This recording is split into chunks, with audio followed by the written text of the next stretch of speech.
Quite sure he's right. Obsessionally neurotic. Pretty dangerous, in fact. Let us never tolerate outrageous conspiracy theories. Do you mean you doubt your powers to convince him? Say it! Say it! All right, I'll say it. Worse than that. What I'm afraid of is his power to convince me. We're talking about putting a manifestly irresponsible man on national television. Sweetheart, be reasonable. War. This is the end game.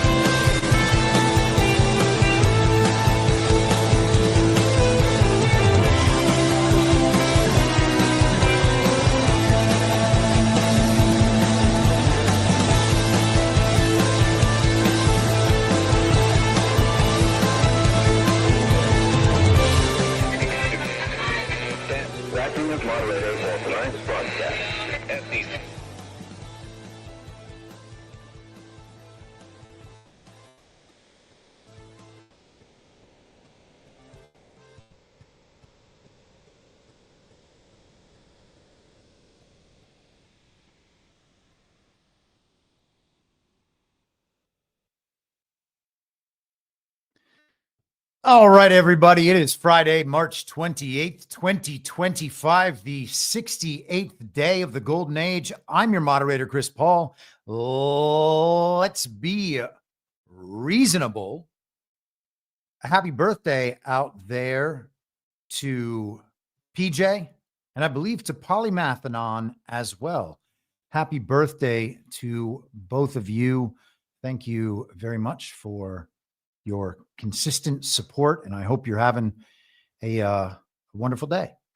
And with that, let's get into it, and we will start with the one and only Twinkle Toes Tim Walz, the man who portrayed the Democrat vice presidential candidate in the fake election campaign of 2024. Here he is. We talked the other day, we featured Rosie O'Donnell passing around baseless conspiracies and evidence-free claims about election rigging to favor Donald Trump, like it was 2016, 2017 all over again. And here we have a conspiracy by, want to say this woman, but it's a Democrat. I hope they all have seen the reports from cybersecurity experts that they've released analyses of election data out of Clark County, Nevada, that shows some pretty convincing evidence of election tampering. My biggest fear is that we're not going to make it to the midterms. So what can we do to make sure, A, that the midterms actually happen, and B, that they're free of fraud? Yeah. Well, this one's the core. We saw just recently Donald Trump's executive order to make it more difficult, specifically to women, trying to make it more difficult for women to be able to vote. We see one of the first things they do is try and restrict the vote. This is one of the things, though, that this is going to take power to the streets. And I don't know what the answer is on this. So Tim Walz kind of, and I know that clip was a little quiet. I'm sorry about that. Tim Walz kind of slides around that question. He's presented with baseless claims about election rigging and election interference in Clark County, Nevada, of all places, where, of course, the Uniparty is well in control, running Harry Reid's election system as they have been for quite a long time. I am more than happy for this lady to bring out whatever evidence of election rigging she has in Clark County. And I would be more than happy to say, you nailed it, lady. You're onto something. We definitely have rigged elections in Clark County. Interestingly, she also brought up the idea that the 2026 midterms might be canceled. We talked about that just the other day in the article from Democracy Docket, the illegitimate Arizona Secretary of State, Adrian Fontes, who was right at the heart of the steal in 2020 in Arizona, said that he believed the Trump administration wants to cancel the 2026 elections so that he and his party can stay in power. And we have to fight like hell against that by every means available. Now, it's entirely possible that this person, this questioner of Tim Walz at that town hall style event that Beto O'Rourke also attended, it's possible that that person just read Adrian Fontes's comments, but it sounds like that is a narrative that is beginning to bubble up on that side of the fence, and more power to them, to be honest. I mean, we can laugh in their faces when they say that Donald Trump won through a stolen election. That's clearly ridiculous, but our elections are fake. Donald Trump won his mandate by his overwhelming popularity based on who Donald Trump is, the media operation, and what we have learned about the global regime and the Donald Trump alternative, what it is he's fighting over these last many years. We talked on Wednesday about the fake election, the recent fake election, Tuesday's fake election in Lancaster County, Pennsylvania. And former Donald Trump spokesperson was out there yesterday addressing that election result that Scott Presler has guaranteed to everyone was a totally legitimate result. Republicans just straight up lost that election. There was no rigging involved. We talked about that. I joined the guys on Devolution Power Hour on Wednesday evening and discussed a bit of that. And while there might be no hard evidence available, this is what I said on Wednesday, that particular election was rigged to the extent that I cannot produce for you the fraudulent votes, which is, the evidence that the court accepts. We have no such standards, okay? It is incumbent upon the people holding elections and taking power through elections to prove to the public, whenever the public has questions, that the elections were held totally above board and thereby capable of conveying legitimacy onto the politicians then assuming office. And our system doesn't allow for anything close to that. Even if there is no hard evidence of an election rigging, the hard evidence has already been produced for year after year after year that our elections, again, are incapable of producing legitimacy. So here was former Trump spokeswoman Liz Harrington on Truth Social yesterday. She said something stinks in Pennsylvania. The 36th district has not had a Democrat state senator since it moved from Philadelphia to Lancaster County in 1979. Lancaster County went plus 16 for Trump just 4 months ago.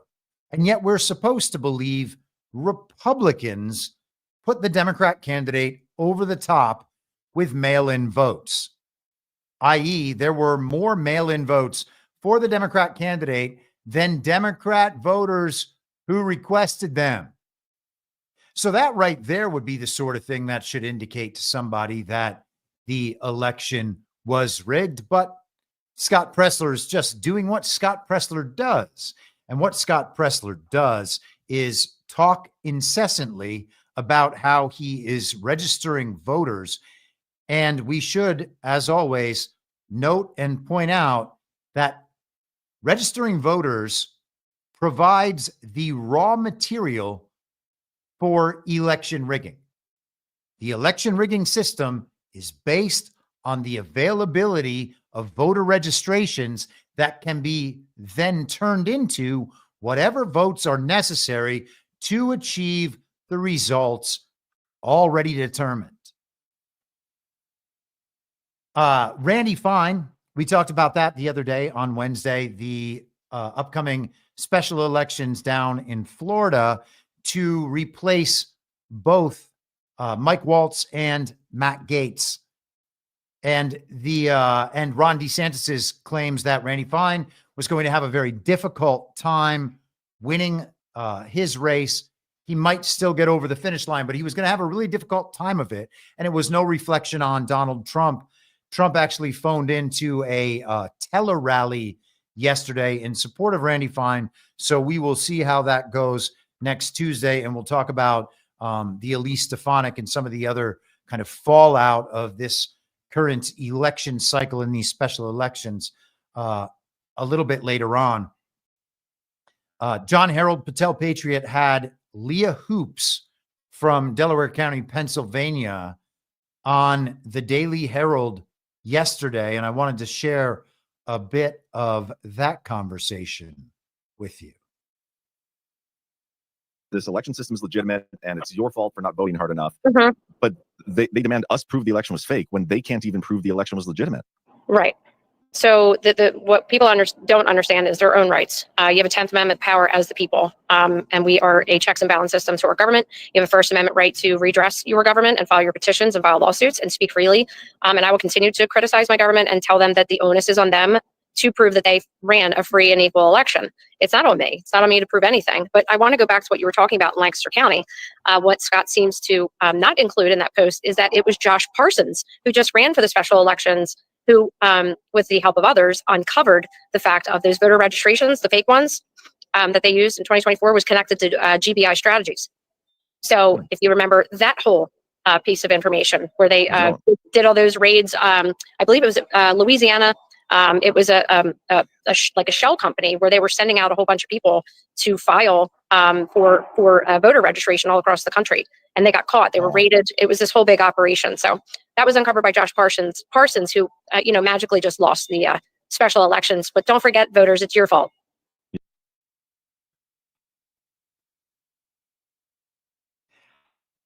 People get very upset when we're like, hey, maybe Scott Pressler going out and registering voters and acting like that is going to win elections for Republicans.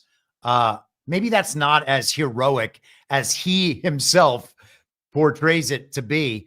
And of course, there's the $5 million that he has reportedly received from none other than Charlie Kirk at Turning Point USA.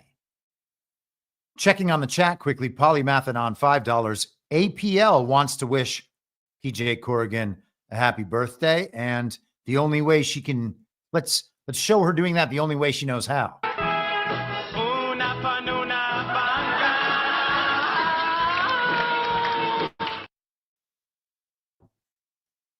It often reminds me of the scene in Seinfeld. There was an episode that they kind of spoofed the movie Speed, which is about a bus being hijacked. And there was a bus being hijacked. Kramer had to take over and start driving the bus. And he says to Jerry, or maybe to George, or George and Jerry, that at the next stop, he opens the door and kicks the hijacker out. And they're like, you kept making the stops?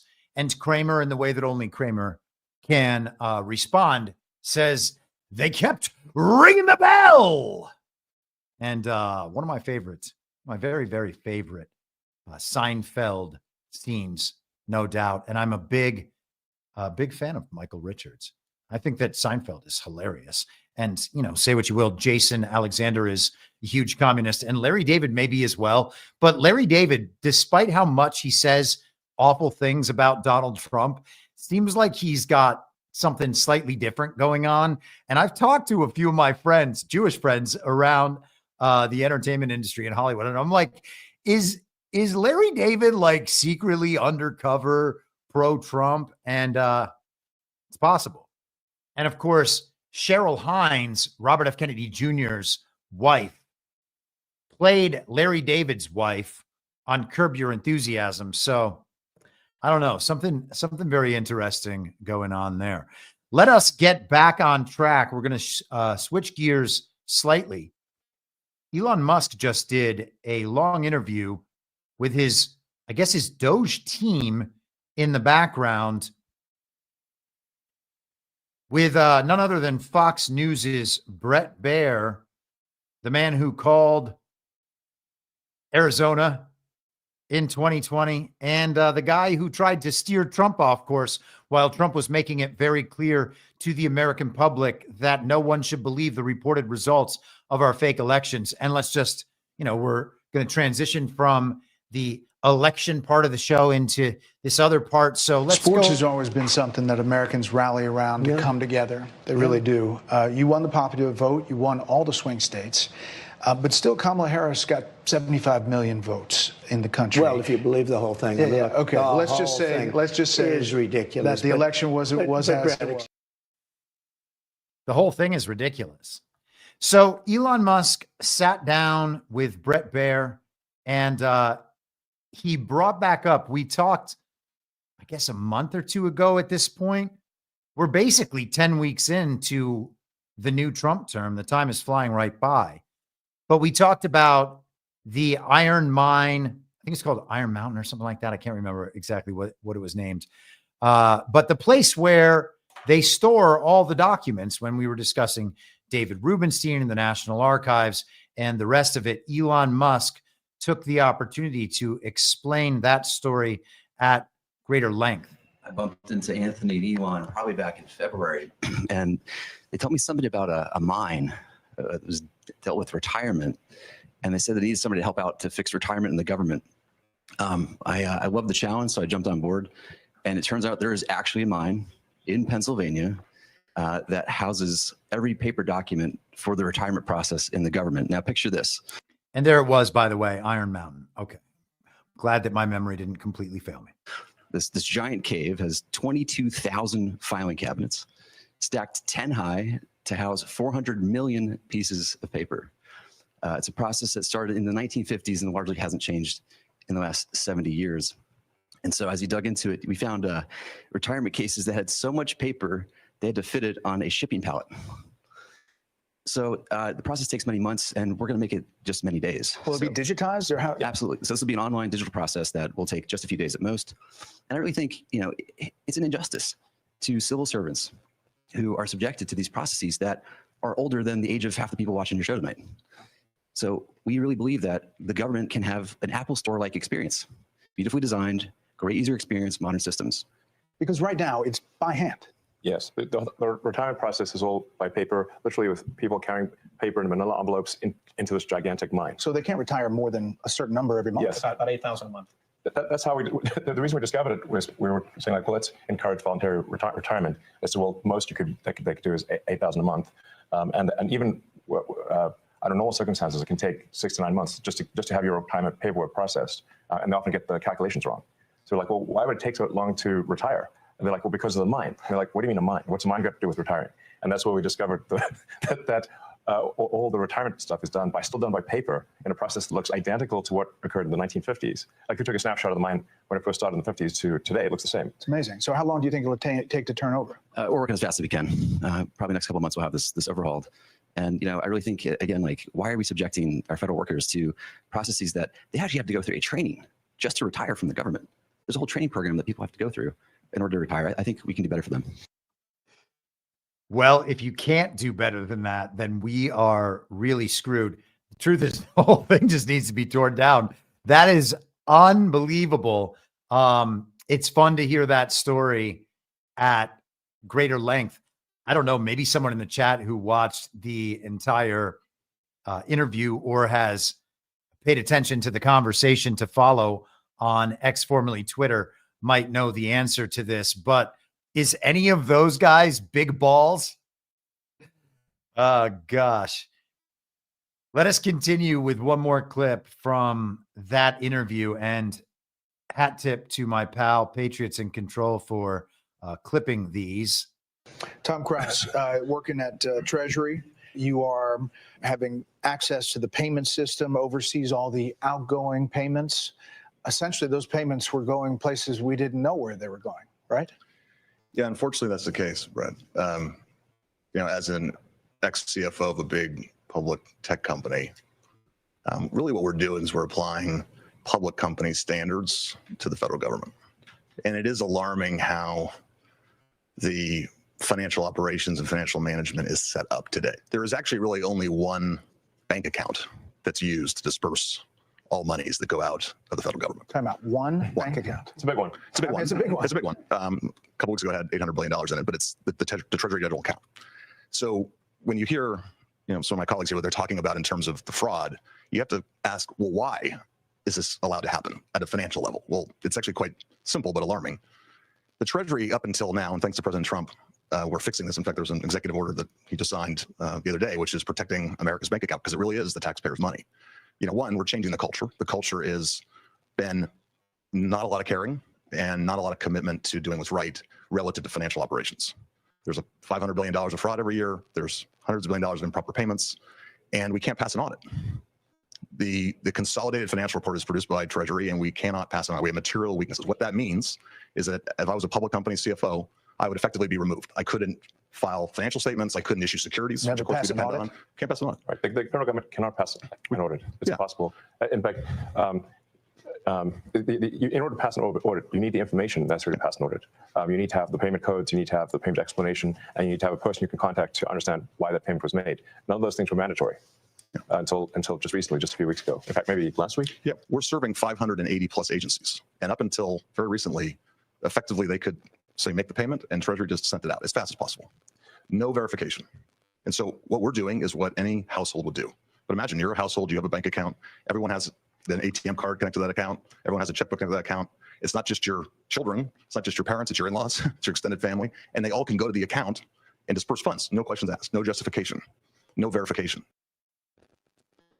Yeah, I would think that would not be a good system. Why would a system like that ever be set up if the people setting up the system believed they had any responsibility to the American public or any chance to ever be held accountable? And of course, those are the critical things to understand about this, is that A, they're not working on behalf of the American public. It's almost like they're a government for someone else. And they don't believe there's any chance they'll ever be held accountable. And another example of extraordinary government waste and inefficiency. And if you watch Badlands Daily, some of this is going to be a bit of a rerun for you. Brian brought this clip up today as well. This is Jon Stewart, formerly of The Daily Show, and maybe he still hosts The Daily Show, I think once a week or something, along with Ezra Klein, who used to be the editor of Vox. And I think he's at the New York Times or one of the other commie outlets at this point. But they are having a discussion about government inefficiency relative to the rollout of spending for rural broadband. Here we go. We have to issue the notice finding opportunity within 180 days. That's step one. Step two, which all 56 state applicants completed, is states who want to participate must submit a letter of intent. After they do that, they can submit a request for up to $5 million in planning grants. Then the NTIA, step four, has to review and approve and award, again, planning grants, not broadband grants, planning grants. And it's still at the NTIA. It's still at the first step. All right, so the NTIA must issue a NOFA within 180 days. States who want to participate must submit their letter of intent.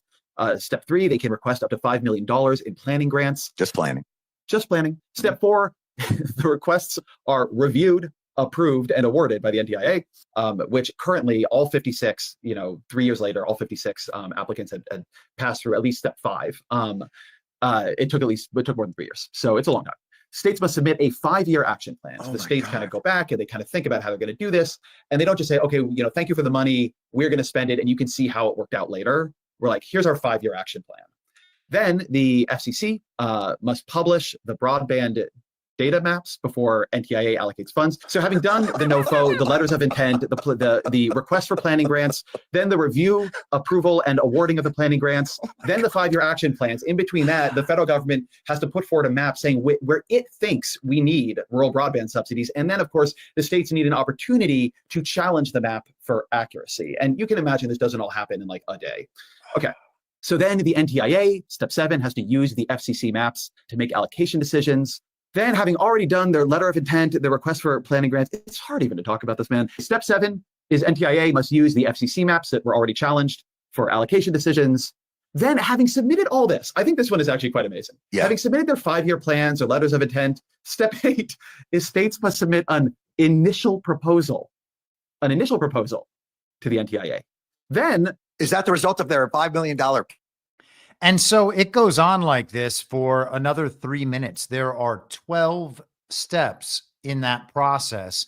And by the end of it, Jon Stewart is jumping out of his chair, running around, pulling his hair out. It's a massive clown show. Of course, he's acting. Jon Stewart knows why he's bringing Ezra Klein on. I'm sure he's gone through this story with Ezra Klein before. He's aware of generally what's going to be said. So all of this is just the most ridiculous acting. But the point, as I made this morning on Badlands Daily, is that these are the people who support the system that creates these situations over and over and over again. These are the people who support big government and defend big government and the role of government, the expansion of government, why we need government, et cetera, on down the line. These are massive supporters of the global regime and its agenda in full. They are purveyors of the central narrative and the uniparty left version of the central narrative. So they're in no place to speak. But the strange thing is, all of a sudden, we have the uniparty left, standard issue villagers on the uniparty left, agreeing that something is very, very wrong in how government is run and creating the desire now to make government run more efficiently. And the purpose of all this is not to make government run more efficiently. It's to remove government from our lives. At least that's what it is for MAGA, for the America First crowd, and we certainly hope for Donald Trump, and it's our duty, obviously, to push him in that direction. But the goal is not to make government ultimately efficient with all of these powers that it has. Now, is that Elon Musk's goal? It could be Elon Musk's goal. We can hope that it's not. And again, we need to pressure to make sure that that's not the ultimate goal. But there are plenty of supporters of Elon Musk and Doge, plenty of opponents of government inefficiency that want the government to still do all of these things. And they will make the practical arguments on why government should do all these things and should be allowed to do all these things. Well, that's not our argument. It's certainly not my argument. Government shouldn't be doing any of these things, really. We can scale that back and say most of these things, but it's pretty close to none of these things that government should be doing. It's not government's responsibility to supply places with internet service. Now, if government's going to do that, we can have a practical conversation about how that can best be done. It seems like it might best be done by Starlink, which is a government-affiliated company that is potentially supplying broadband internet access for everyone, everywhere, at all times. And the hope is that it's done through a series of decentralized nodes that cannot be disrupted from a kind of central hub, which is the situation we have now, and a situation, as we've discussed many times, that we saw play out in the aftermath of January 6th in 2021, where apps like Parler, for instance, were shut down at centralized hubs controlled by Amazon Web Services. So when we think about that alternate information infrastructure being the right word is erected, but it's so hard to say that now after we've seen Democrats for years talking about Donald Trump inciting an erection. So I'm extra sensitive. That's not the right word to use either. About describing it that way. But as this alternate information infrastructure is being built up, on one hand, the pushback to that would be the creation of this massive broadband effort to have the old system more easily available to everybody if they know that the system's got to reach everybody at some point. They would prefer it to be on their version rather than the new version, potentially, right? This is speculation. And so roadblocks in the path of getting that job accomplished are a little, can be viewed in different ways, particularly when it's stuff being done by the fake and illegitimate Biden administration over the last 4 years. It kind of begins to sound at that point like potentially, at least, some ghosts may have been involved in that particular machine. All right. We are going to switch gears once again to the White House. Yesterday, Donald Trump with more executive orders. And we discussed on Wednesday some of the pushback to the law firms that had submitted to Donald Trump's pressure, and Trump going after four major white shoe DC law firms at that point. We talked about Covington and Burling, the relationship to Jack Smith, Paul Weiss law firm related to Mark Pomerantz, who then went to New York to push the prosecution of Donald Trump by Alvin Bragg. We had Perkins Coie with lawfare attorney Mark Elias, and I think it's Jenner and Block with Andrew Weissman. They were the most recent. Now, Paul Weiss was one of those that had submitted. Perkins Coie, that Trump action is being challenged in court. And then yesterday we have another with Wilmer Hale. So here is the fact sheet on that from whitehouse.gov. Addressing rogue law firms. President Trump believes that lawyers and law firms that engage in conduct detrimental to critical American interests should not be subsidized by American taxpayers or have access to our nation's secrets.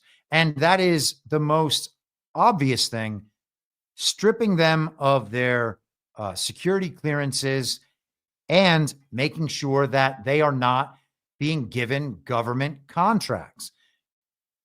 Basic stuff. Wilmer Hale, the fact sheet says, has abandoned the legal profession's highest ideals and abused its pro bono practice to engage in activities that undermine justice and the interests of the United States. Wilmer Hale pursues partisan goals, supports efforts to discriminate on the basis of race, and backs the obstruction of efforts to prevent illegal aliens from committing horrific crimes and trafficking deadly drugs within our borders. And so they are going after the work that Wilmer Hale has done on behalf of the regime and its global slave trade. And they consistently go after these law firms because of their hiring practices, their discrimination on the basis of race, and occasionally gender is involved there as well, often described under the DEI umbrella. But the good thing about that part is that there is a body of law about non-discrimination in the handing out of government contracts. So Trump is taking that weapon and using it against the regime and saying, actually, your DEI practices are a wonderful example of discriminating based on race or gender. And so we are going to eliminate your government contracts on that basis. Now, it's being described as Trump going after law firms that had gone after Trump. So this is quote unquote revenge. But he's providing these other bases for going after these law firms that are much harder to challenge. Wilmer Hale has furthered the degradation of the quality of American elections by supporting efforts designed to enable non-citizens to vote. That's a big one.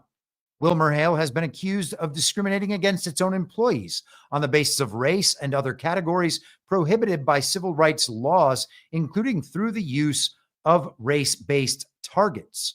Wilmer Hale rewarded Robert Mueller and two of his colleagues by welcoming them to the firm after they wielded the power of the federal government to lead a partisan, quote-unquote, investigation against the president and others. Mueller's investigation epitomizes the weaponization of government. And I'm going to search for one thing, hold for processing just quickly here, because that was fruitless, but let us continue. My hold for processing was fruitless, I mean. Truth Social today. This is another major law firm. And this came out an hour or so ago. Donald Trump and Skadden Arps, Slate, Meagher, and Flom announced the following agreement regarding a series of actions to be taken by Skadden. And this is very much along the lines of the response by Paul Weiss. 1. Skadden will provide a total of at least $100 million in pro bono legal services during the Trump administration and beyond to causes that the president and Skadden both support in relation to the following areas: assisting veterans and other public servants, including members of the military, law enforcement, first responders, and federal, state, and local government officials, ensuring fairness in our justice system, and combating anti-Semitism. Skadden will change its pro bono policy so that all pro bono moving forward will be done in the firm name. A pro bono committee will be constituted to ensure that pro bono matters are consistent with the objectives of the program and that pro bono activities represent the full political spectrum.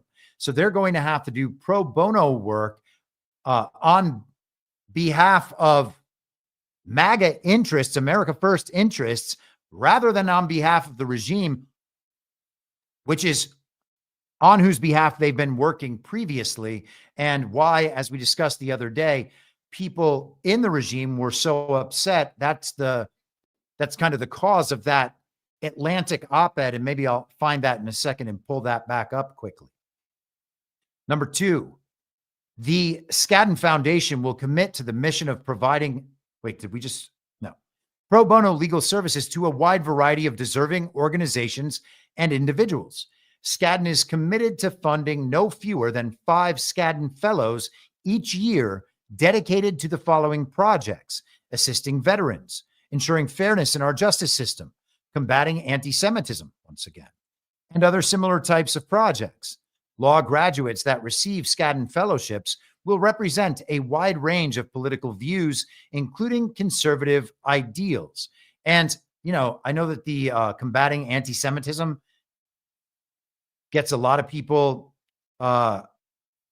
suspicious of the intent of some of this, that Donald Trump is somehow a captured asset of Zionists.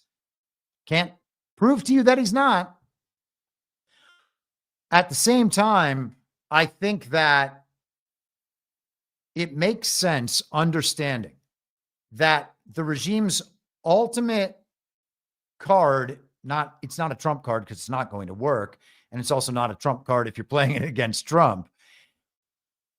But one of the narrative end goals for the regime is to turn Donald Trump into Hitler and all of us into Nazis. And this is something we've been talking about for the last couple of years. So with that in mind, it's a lot less offensive to me that Donald Trump is making it quite clear to everyone and allowing the argument to be had again and again online that Donald Trump is not going after the Jews. He's not anti-Semitic, and he certainly then cannot be Hitler in their narrative, no matter how they get there.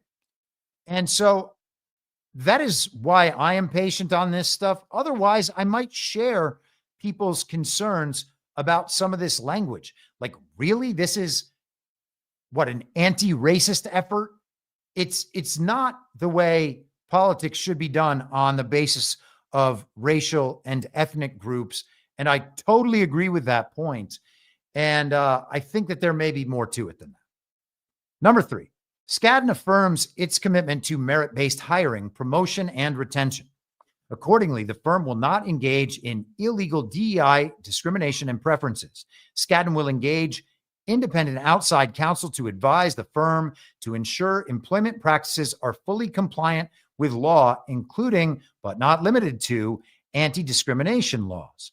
So that is very interesting. They're going to have to hire an outside firm to make sure that Skadden's own hiring practices will actually comport to these anti-discrimination laws rather than them just discriminating by choice whenever they want to fulfill racial quotas and race-based agendas on behalf of the global regime. Number 4, Skadden will not deny representation to clients, such as members of politically disenfranchised groups who have not historically received legal representation from major national law firms, including in pro bono matters and in support of nonprofits because of the personal political views of individual lawyers. And this can be read at least as the opposite of the sentiment that a lot of people assume when it comes to the anti-Semitism litigation. Groups that have not historically received legal representation from major national law firms. Well, maybe those are Christian groups, for instance. I can't imagine that they are necessarily pro-white groups, but pro-Christian groups you could see as part of this, or people who are gone after to make political points, like the owner of a cake shop, for instance, who doesn't want to create cakes for gay weddings because he doesn't approve of gay marriage. Will the white shoe DC law firms now have to act in adherence to the actual standards that have been set for so long, that are only applied to one side and never to the other, and force these law firms to do what they are ostensibly supposed to do rather than just use the law to help the regime implement the agenda here in the United States through lawfare? Statement from the White House. Skadden Arps, Slate, Meagher, and Flom approached President Trump and his administration and declared the firm's strong commitment to ending the weaponization of the justice system and the legal profession. The president will never stop fighting to deliver on his promise of eradicating partisan lawfare in America and restoring liberty and justice for all. Statement from Skadden executive partner Jeremy London. Skadden is pleased to have achieved a successful agreement with President Trump and his administration. We engaged proactively with the president and his administration, and his team in working together constructively to reach this agreement. The firm looks forward to continuing our productive relationship with President Trump and his admin. We firmly believe that this outcome is in the best interests of our clients, our people, and our firm. And that, my friends, is quite impressive. He has brought these law firms now running to him, understanding that they could be targets of similar action here, and they're getting ahead of it. This is, I think, an example of one of my favorite quotes from The Art of War. And I want to pull that quote up so I don't flub it right now. Those of you who are familiar with The Art of War probably already know that quote. This is not exactly how I remember it. Hold on one second. Hold for processing.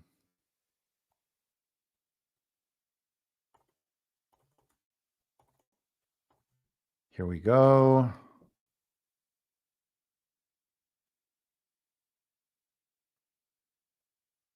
The internet does not work as well as it used to. Is anyone realizing that? AI works pretty well, but the internet search engines are just not working the way they used to at all. Anyway, this, I'm not sure, is the exact quote I was looking for, but from The Art of War, the supreme art of war is to subdue the enemy without fighting.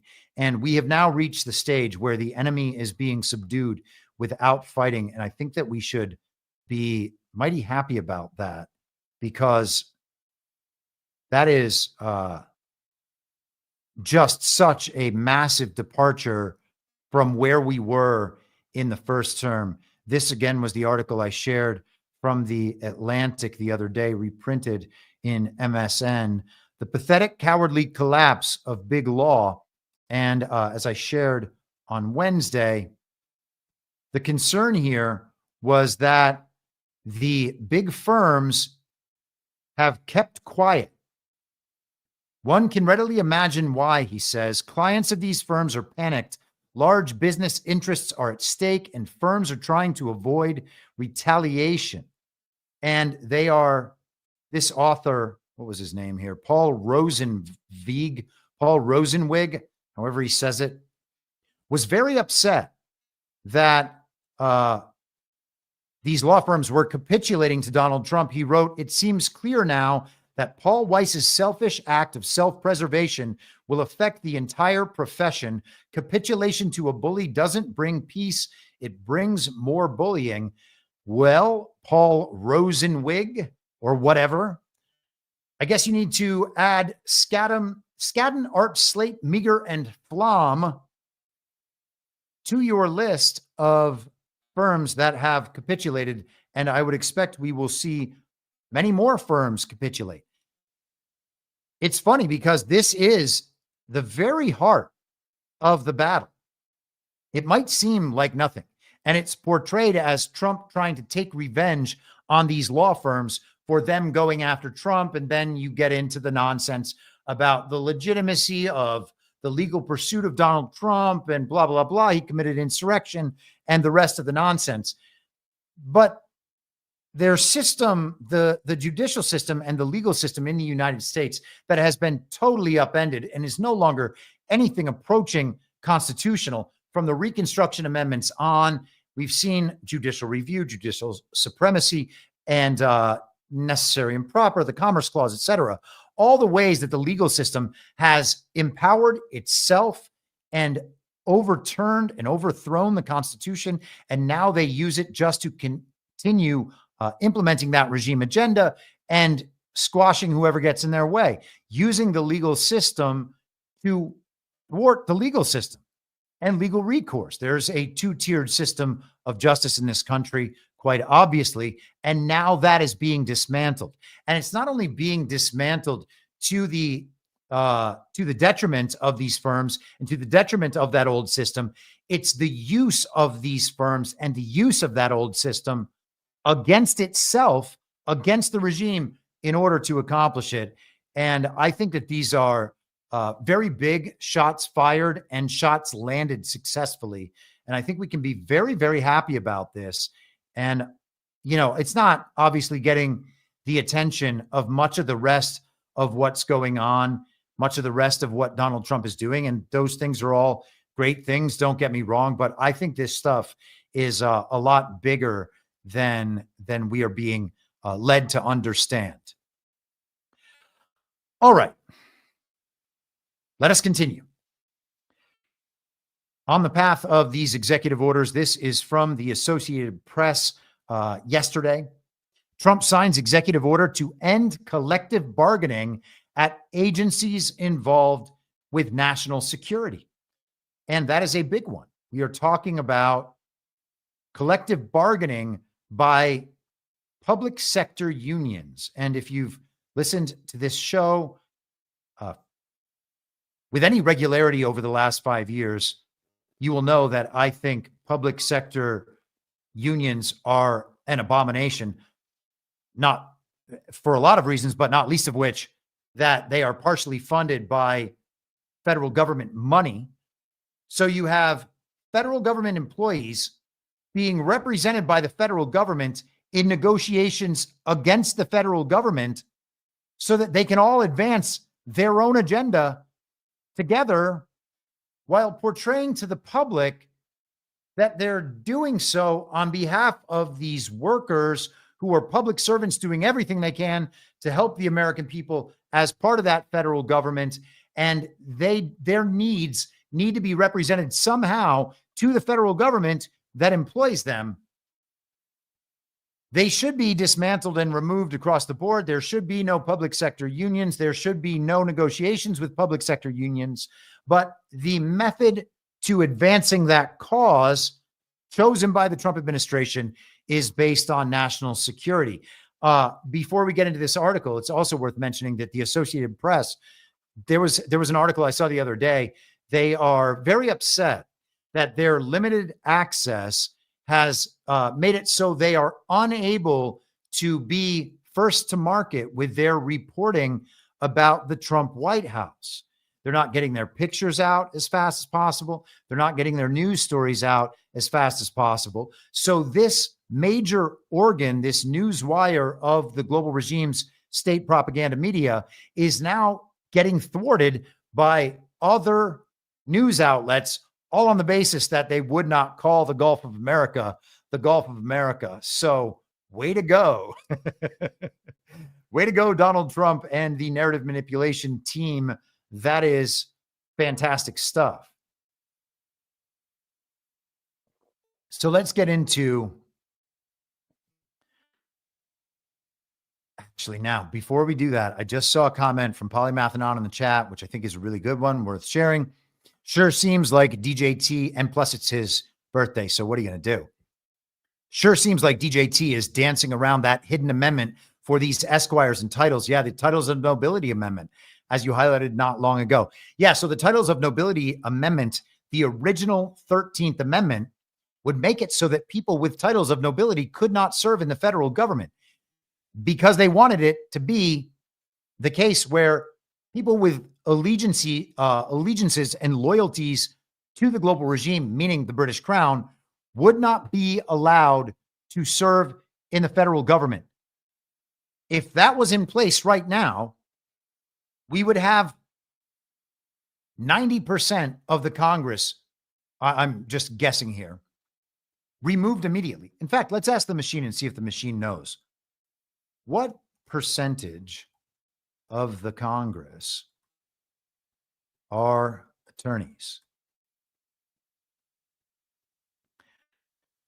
As of the 119th Congress, it says approximately a third, 30% of the House, 50% of the Senate has law degrees. However, this represents a significant decline.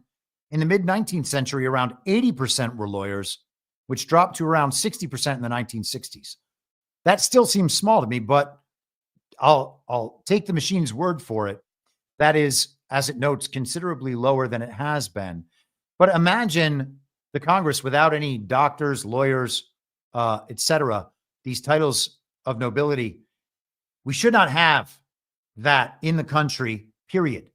We should not have these people who are deemed to be esteemed members of our society because they have passed the qualifications of certain regulatory boards and spent enough time in the indoctrination factories in the universities and postgraduate institutions in order to get rewarded a little certificate to tell us that they are good at their job, when most of them actually aren't good at their job and are instead, rather than being good at their job, are initiating the global regime agenda and implementing it wherever they can. People might think that's crazy. Remember back to 2020. We just talked about the lawyers. Remember what the doctors, all the MDs did back then in terms of pushing the bullshit, very deadly pandemic narrative, in terms of legitimately just murdering people for federal government handouts. Again, people think that that's dramatic. It's not dramatic. Look at the COVID protocols. Nobody forced them to do that. Nobody forced them to put needles in all those arms. Okay. This is one of those things where it's just an entire shift in the mindset that we have been indoctrinated into, brainwashed into over the years, thinking that all of these people are the best of us, when the truth is, no, they aren't. They just have spent a lot longer in school and are getting paid very handsomely to do things that are ultimately, in most cases, I will say, or in many cases, if people are even too triggered by that, antithetical to the good of the American people. So let's get to this and one last thing. Research the original 13th Amendment just so happened to occur right around the War of 1812. But that's not what the war was fought for. Had nothing to do with it. Totally disconnected. Don't even worry about it. And oh yeah, the Civil War wasn't fought to institute the Reconstruction Amendments and overthrow the Constitution. Even though liberal law school professors, the experts, titles of nobility, like George P. Fletcher at Columbia University, argue explicitly that that's exactly why the Civil War was fought. So to think that the War of 1812 would have been fought for similar reasons to overthrow the Constitution is not at all out of bounds. So let's get to this Associated Press article and Donald Trump executive order. President Trump moved Thursday to end collective bargaining with federal labor unions in agencies with national security missions across the federal government, citing authority granted him under a 1978 law. The order, signed without public fanfare and announced late Thursday, appears to touch most of the federal government. Isn't that incredible? Most of the federal government is somehow involved with national security missions. I wonder how it got that way. Oh, it's the global regime, it's uniparty faction here in America that has built the administrative bureaucratic deep state and then used national security as a justification for why all the elements of that administrative bureaucratic deep state must be unaccountable. Oh, you can't know what they're doing. It's a matter of national security. Okay, well, if it's a matter of national security, we can't really leave the operations of this agency, of this department, up to the influence of public sector labor unions. Affected agencies include the Departments of State, Defense, Veterans Affairs, Energy, Health and Human Services, Treasury, Justice, and Commerce, and the part of Homeland Security responsible for border security. Police and firefighters will continue to collectively bargain. Trump said the Civil Service Reform Act of 1978 gives him the authority to end collective bargaining with federal unions in these agencies because of their role in safeguarding national security. The American Federation of Government Employees, which represents 820,000 federal and D.C. government workers, said late Thursday that it is preparing immediate legal action and will fight relentlessly to protect our rights, our members, and all working Americans from these unprecedented attacks. President Trump's latest executive order is a disgraceful and retaliatory attack on the rights of hundreds of thousands of patriotic American civil servants, nearly 1/3 of whom are veterans, simply because they are members of a union that stands up to his harmful policies. AFGE National President Everett Kelly said, "Oh, so the union is standing up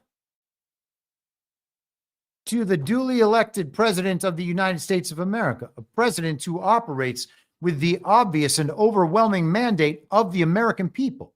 So obvious that it is unquestioned by virtually anyone except for those election rigging conspiracy theorists like that weird lady we saw at the beginning of the show. Why is the public sector union taking it upon themselves to stand up to the duly elected president? Isn't that an odd stance for them to take? Especially when the president is responsible for operating those agencies, choosing what those agencies do. The plenary executive authority over those agencies is the president, and the union is standing up to the president. That doesn't seem like a properly functioning federal government. How did it get this way? Oh, it's like they're operating on behalf of someone other than the American people. And of course, that's exactly what they are doing. Let us continue. Let's take a brief look at the executive order itself, or at least the fact sheet. Let's go to the fact sheet.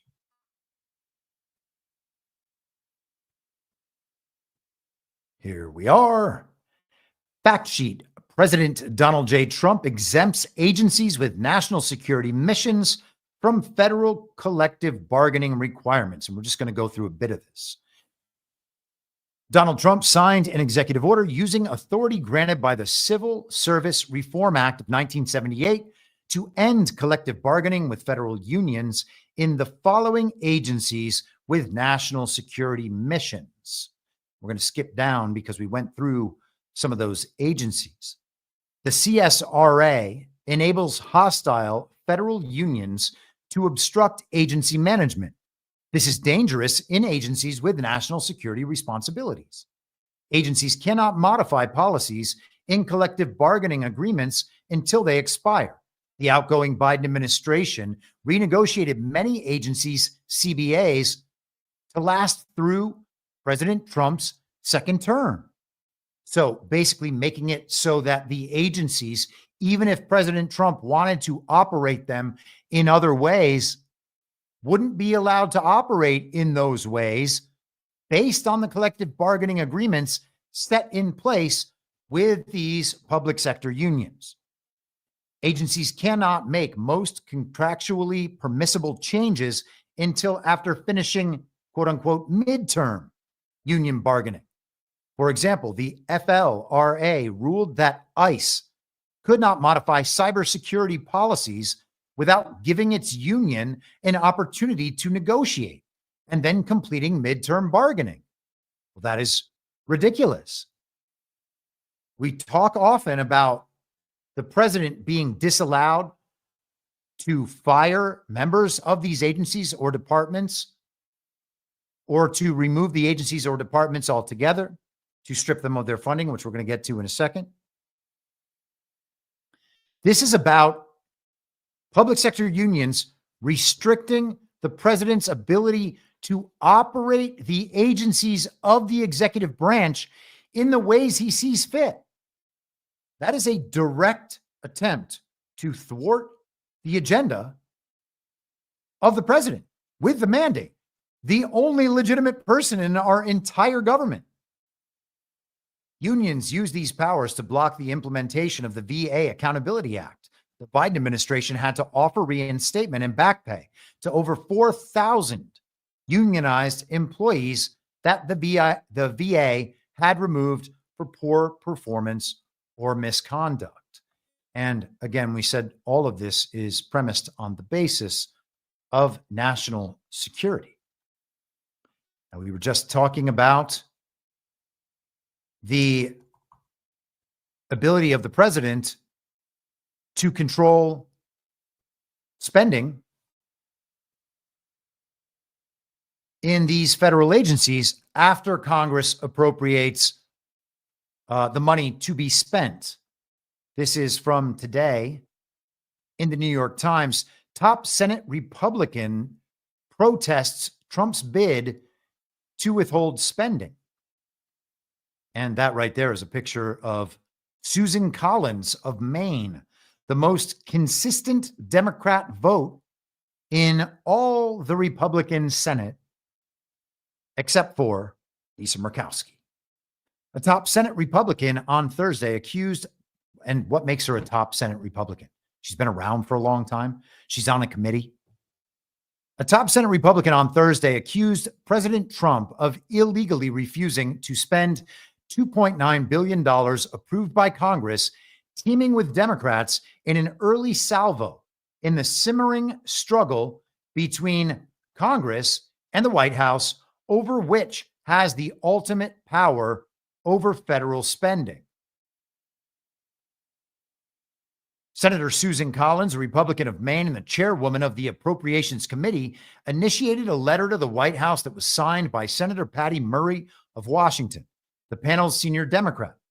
The letter asserted that the administration had violated the 6-month spending law approved by Congress earlier this month.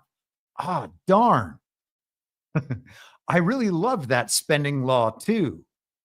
They pointed to a memo Mr. Trump had sent to Congress on Monday that declared that only a portion of the $12.4 billion designated as emergency funding in the legislation would actually be spent, quote, because I do not concur that the added spending is truly for emergency needs. Wow.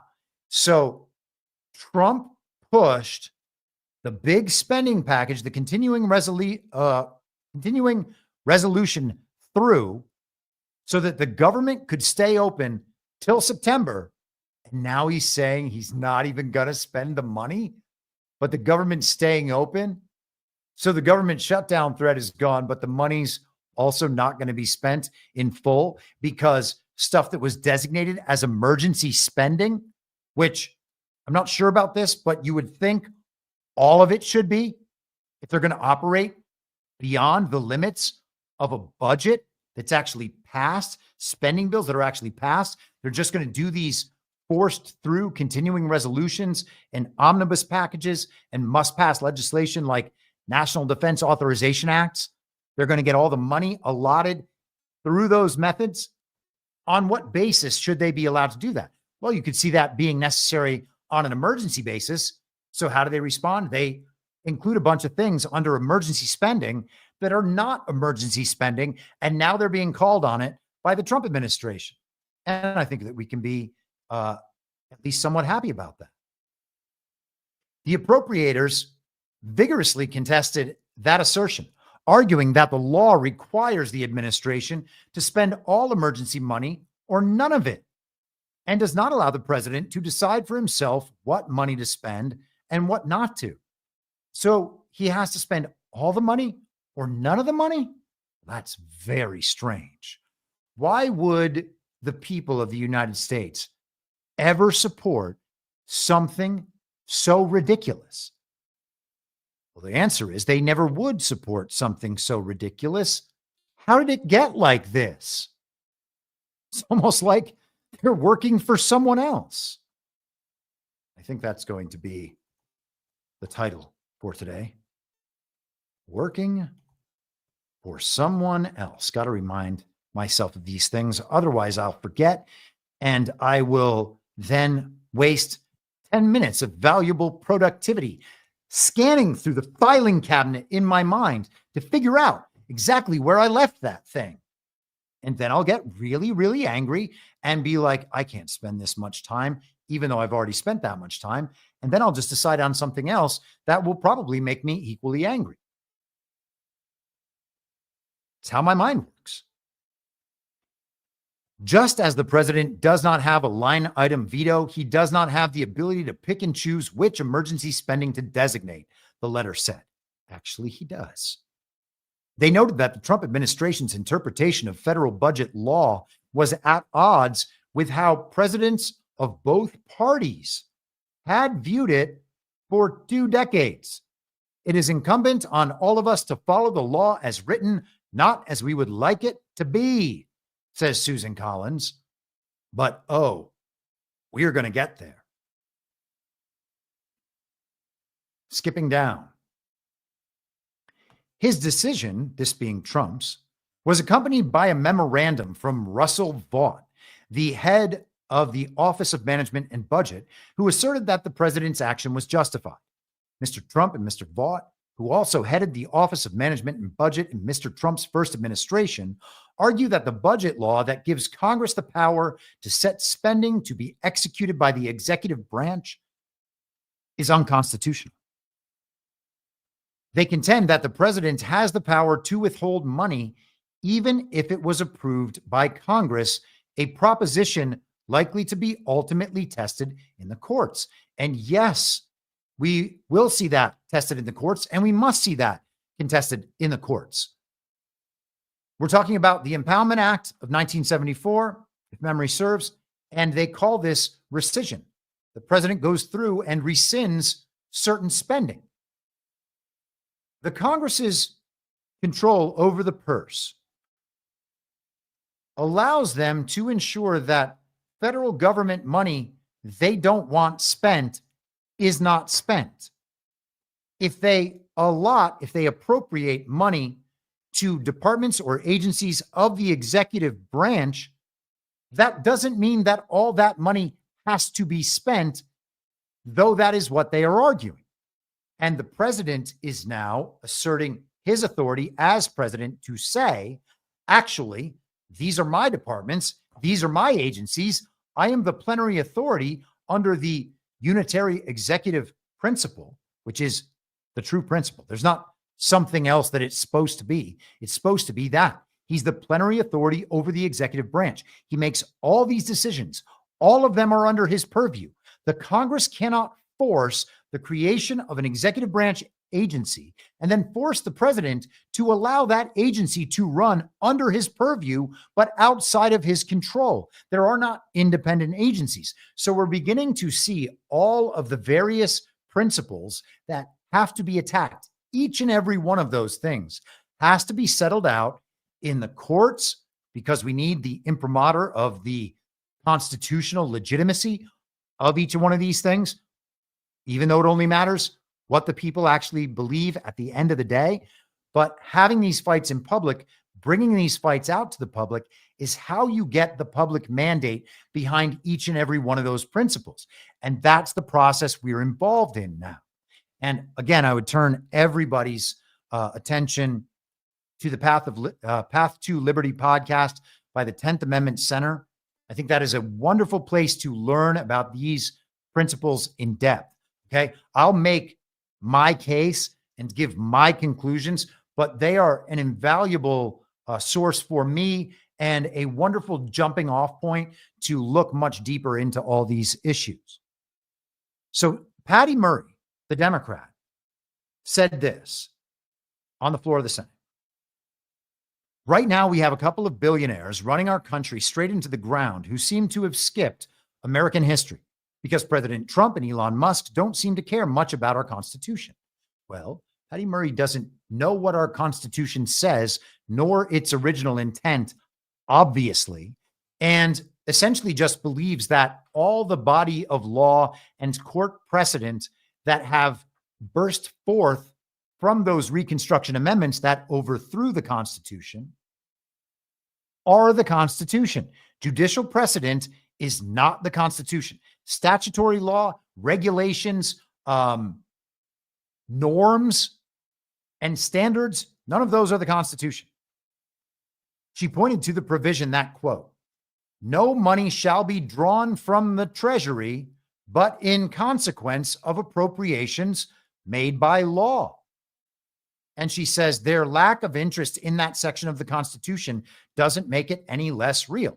Well, it may not make it any less real, but that sentence does not in any way apply to the president's ability to stop money being spent that Congress has appropriated on behalf of the people. The president can stop the money being spent. This just says he can't draw money from the Treasury without the Congress's approval. It doesn't say the Congress gets to approve of that spending and thereby force the president to oversee the spending. The fight over who has final authority over funding will hang over the coming debate for 2026 spending as the House and Senate assemble allocations for federal agencies, and we shall see. Skipping down to the end here, Ms. Collins said she and Ms. Murray were relying on legal opinions and findings by the Congressional Research Service, that they were in the right, and said they hoped to persuade Mr. Vaught to reconsider his view. The best outcome would be if OMB took a second look at this. Does that sound like they have confidence in the Constitution and the interpretation of the original intent of that Constitution, ultimately siding with their position? That sounds like zero confidence whatsoever. That's pathetic. They basically got down to the end and said, please, Russ Vaught, please won't you decide to completely change your principles in violation of what the president deems best for the country? Oh, it's so preposterous. Real Purdy in the chat, $20. Thank you very much. Chris, thanks for all your hard work and critical thinking. The value you bring to my mind and this community is appreciated. And thank you very much. I really do appreciate that stuff. I can't tell you how much I appreciate it, because the truth is I get nothing but blowback. Not nothing but blowback. I don't mean to be dramatic here and discount the wealth of support I also get. But after being screamed at online for 5 straight years, it eventually gets to wear you down a little bit. And it's not that it's worn down my motivation or my commitment to the cause or any of that. It's just that eventually you're like, okay, well, I'm going to maybe tune out on some of this and maybe switch my subject matter a little bit and work in a different area for a little while. And I actually, Starborn posted a Rumble rant as I was wrapping up the show the other day that I did not get to and was not able to address. And I'm not sure that I will be able to find that Rumble rant. It's generally impossible to find the text of those rants. If they're not saved, then I never end up saving them. But she was asking what I alluded to in terms of changing up the process of this show and the rest of it over in kind of the near future. I am going to keep doing this, obviously, through Liberation Day. If you have, which is next Wednesday, if you have listened to the show consistently over at least the last year or so, I've said many times over the last 4 years since the fake election and since Joe Biden's fake inauguration, but ultimately since Donald Trump's discussions of the 250th birthday of America, that celebration to begin around the end of May, maybe to go so far as his birthday, Flag Day, the beginning of the Confederate Army, actually 250 years ago in 1775. Sticking around through that point, seeing that as the end of the process. I used to talk about that in the lead up to the obviously fake 2024 election, that I didn't think the process was going to be ending by any stretch of the imagination with November 5th, which was, I guess, our original Liberation Day, and that it would actually carry through May of 2025. So I'm going to be sticking around in this current form, I think, for that long, sometime in the period between Liberation Day on Wednesday and the middle of June of this year. And then at some point, I'm going to scale back on doing live shows and podcasts, which isn't to say there won't be any of them, but they're just not going to be with this regularity, because I am trying to write books that I think, or at least one book in particular, that I think is going to help not only me, but help my current audience and any potential audience understand some of the big picture concepts that I have laid out in great depth over the last few years. But I understand that if you haven't heard those episodes, or you haven't been listening to this show for that long, talking about those concepts in shorthand, understanding that they are large concepts to unpack, is I understand to be a barrier between this show and growing a larger audience with my approach to this show, which is the approach I'm going to continue to take. It's the only approach that I can take. So I want to be able to lay those concepts, which all kind of revolve around the epistemology. It all weaves through that in one way or another. And I think that will provide a basis for people to be able to really understand what it is I'm saying, and thinking about those foundational concepts of this show. And it's also the sort of thing, having a book out there that will allow me to be a guest on other shows, to be able to talk about that thought process and grow the show that way. And so I understand these to be barriers to breaking through that next level. And I think that this is going to allow me to approach it in a way that doesn't cater to trying to create viral content, to getting into the world of influencers, to trying to focus all my time on normie news, which I don't think is worth my time. I don't think it's worth your time.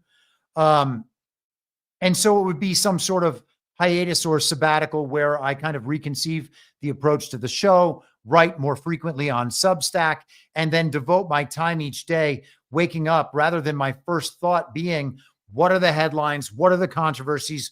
What do we need to understand today? How do we apply that to the big picture? How do I apply that to my own personal understanding?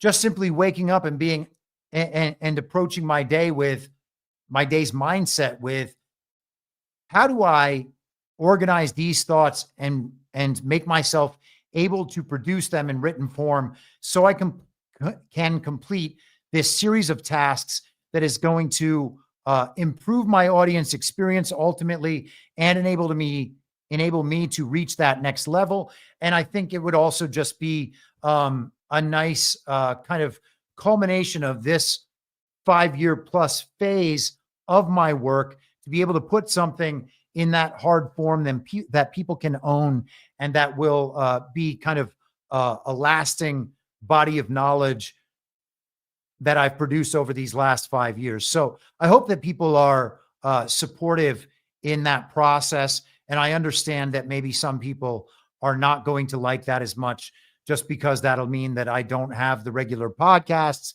I know that a lot of people are real hooked into that daily news cycle. I remember when I was like that, okay? I'm sympathetic to that concern. I really am. I remember when I was like that. I remember each day how I was so stressed out. I was just waiting for Steve Bannon to come on War Room. And when War Room ended, I was waiting for X22 to come on so that I could get all that stuff in and then begin to analyze all the conversations that were happening so that I could do the podcast the next day. I have moved past that. And I think a lot of my audience has moved past that. And for people who haven't moved past that desperate feeling where you need to know what's going on every day, I would encourage you to focus some time on getting past that and letting some of that go, because the day-to-day news cycle is mostly bullshit. And, you know, people are like, well, you're just saying that because you think everything's fake. No. First off, I think most of the stuff is fake. And I think most of it's bullshit because I have spent somewhere between 10 to 15 hours per day, nearly every day, for over 5 years paying attention to it. Okay? That is the conclusion I have reached from all that work. And I point out how a lot of it's bullshit.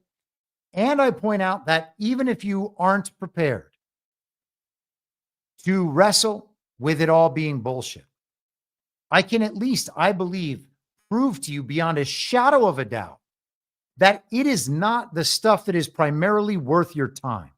Okay? And that the central narrative, the mainstream media, the alternative mainstream media, the influencer segment of the mainstream media, and the normie podcasters out there are distracting you from the most important stuff.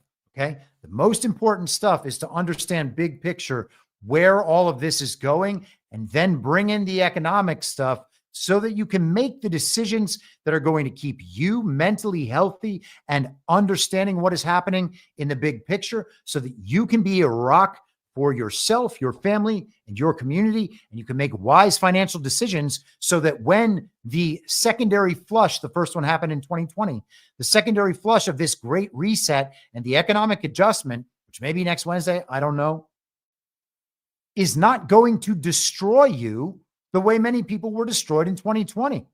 Okay? Some people are still going to fall victim to that. And I imagine that some very wealthy people are still going to fall victim to that. But I would be remiss to allow that to be my audience. Okay? And so that is what I'm working for. I don't give a shit if the normie news passes me by. All right? And I think that most people need to get to that page because the soap opera is just gonna keep playing out. All right. Imagine just for a second, and this is all a big tangent I did not anticipate going on.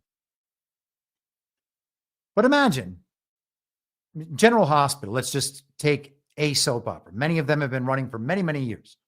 Okay. Plays 5 days a week for 60 years. Let's say you used to be a big fan of it 10 years ago. Used to watch it all the time. Couldn't imagine missing an episode. And then all of a sudden life takes you in a different direction. You end up missing the show for a year, 5 years, or 10 years. And you come back to it and you start watching it again. And you're like, oh, well, that's the same. Most of the characters are the same. Most of the stories are the same.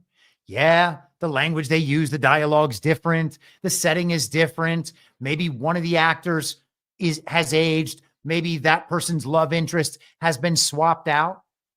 But you're seeing the same stories over and over and over and over and over again. Okay? Once you understand the meaning of the stories, what they want us to believe, and then how we should react to those stories, how to remove ourselves from the emotionality and the rage bait, take only the meaning, which is an inversion of the meaning they want us to believe. Why do we need to watch the reruns over and over again? Why do I need to know what the next version of the story is? All right? We already know the story. We already know the purpose. Check out from that stuff and focus on the things that are actually going to take care of you, your family, and your community in your own life. And that's all I'm saying. So in the interest of those principles, I think at some point in the next couple of months, I will be taking some sort of hiatus, stepping away a little bit, maybe refocusing on doing interviews, expanding the subject matter, whatever it is. I'm not going anywhere. I'm still going to be writing on Substack. At the end of all this, I hope to have a very, very good book for everybody. Okay. And, you know, some people I understand are in it for the podcast and will not want to support the Substack or whatever it is I'm doing in that meantime. And I totally understand that. And this is just a leap of faith I have to take with me making the proper decisions in my life. And so I'm trying to make a very rational decision in doing that in terms of the time frame, and then just proceeding forward as best I can to complete some tasks that I know must be completed and wear on me when I do not have the focus and attention to devote to those tasks. So I think that is about as well as I can describe all of that.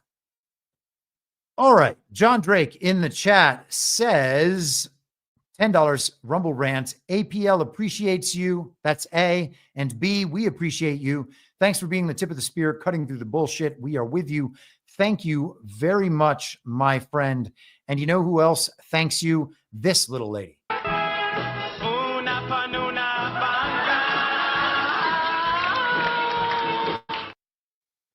I had to quickly hit the switch to turn on the ceiling fan. It's getting a little warm in my room here. And also we have Beachbound 904 $20. We appreciate and support wherever that may be. We appreciate and support you wherever that may be. You are invaluable and one of the two must watch at this point. BB is my other. Much gratitude. Thank you very much, Beachbound.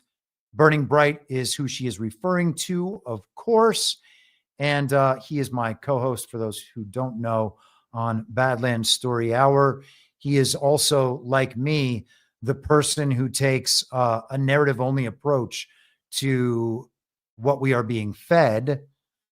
I would also say that my good pal, John Harold, is much must-watch as well, particularly with his work on the Daily Herald. And I would recommend everybody in Badlands, which is why I so often wear our Badlands merch, even though this particular show is not a Badlands show. Karamaga, $10, says,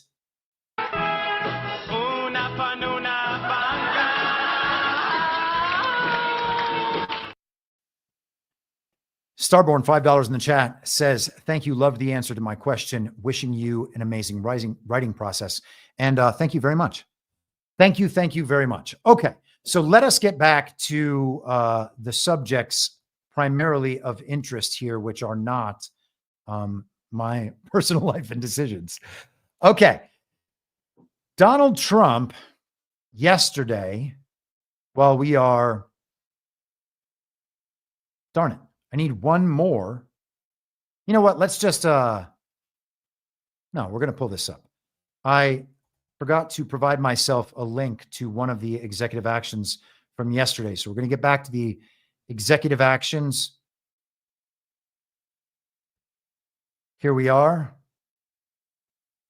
Okay. So Donald Trump yesterday did an executive action on cleaning up Washington, D.C., something he has promised to do for quite a long time. And, we've talked a bunch about Washington, D.C. being the federal city, the home of the foreign occupation that runs this overthrown constitution in whatever way they see fit. They operate the court system there in the District of Columbia, and they have created their own legal system, their own judiciary, and they have the deep state, the bureaucratic administrative state, all of that contained within the federal city, Washington, D.C. I don't think it's been renamed the District of America yet. I would love to believe that. I hope it is. Maybe one day we'll see that. But as we have said many times, the District of Columbia is not part of any state, and they are not subject, therefore, to any state laws. They are only subject to the laws of the federal government, which they can change whenever they want. So Trump releases this fact sheet yesterday.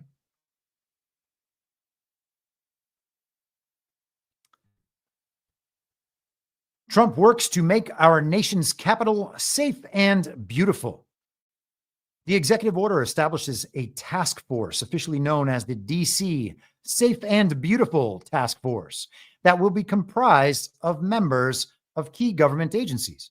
And you want it safe, you want it beautiful. It's a big, beautiful federal city. The task force is directed to surge law enforcement officers in public areas and strictly enforce quality of life laws in public areas like drug use, unpermitted demonstrations, vandalism, and public intoxication. So, clean up the homeless, clean up the crime. Maximize immigration enforcement to apprehend and deport dangerous illegal aliens, including monitoring DC's cooperation with federal immigration authorities. So get rid of the illegal aliens. Help DC's forensic crime laboratory get accreditation. Okay. Provide assistance to the DC Police Department in recruiting and retaining officers and boosting capabilities. Keep dangerous criminals off the streets by strengthening pretrial detention policies. Expedite concealed carry licenses for law-abiding citizens. Well.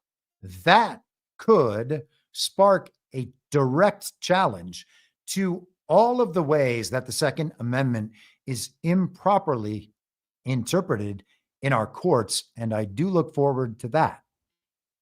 Crack down on fare evasion and other crimes on the DC metro system. It will also create a program to beautify Washington, D.C., restoring and beautifying federal buildings, monuments, statues, memorials, parks, and roadways, removing graffiti from commonly visited areas, and ensuring the cleanliness of public spaces and parks. And all of that directly addresses some of what we saw in the Summer of Love in 2020. And we might just get to that Summer of Love at some point in this episode, depending on how quickly we move through all of this. So I had a conversation with the machine a little earlier with ChatGPT. I've been using ChatGPT more often recently, and I think it's just better, to be honest. And I know that we're not allowed to say that because ChatGPT was supposed to be open source and now it's closed source, according to Elon, and we hate Sam Altman and all those things. Okay. I can also ask ChatGPT certain questions, and within a couple of prompts, get it to give much smarter and more thorough answers than I can get from the same process on Perplexity, which I've been using for months now.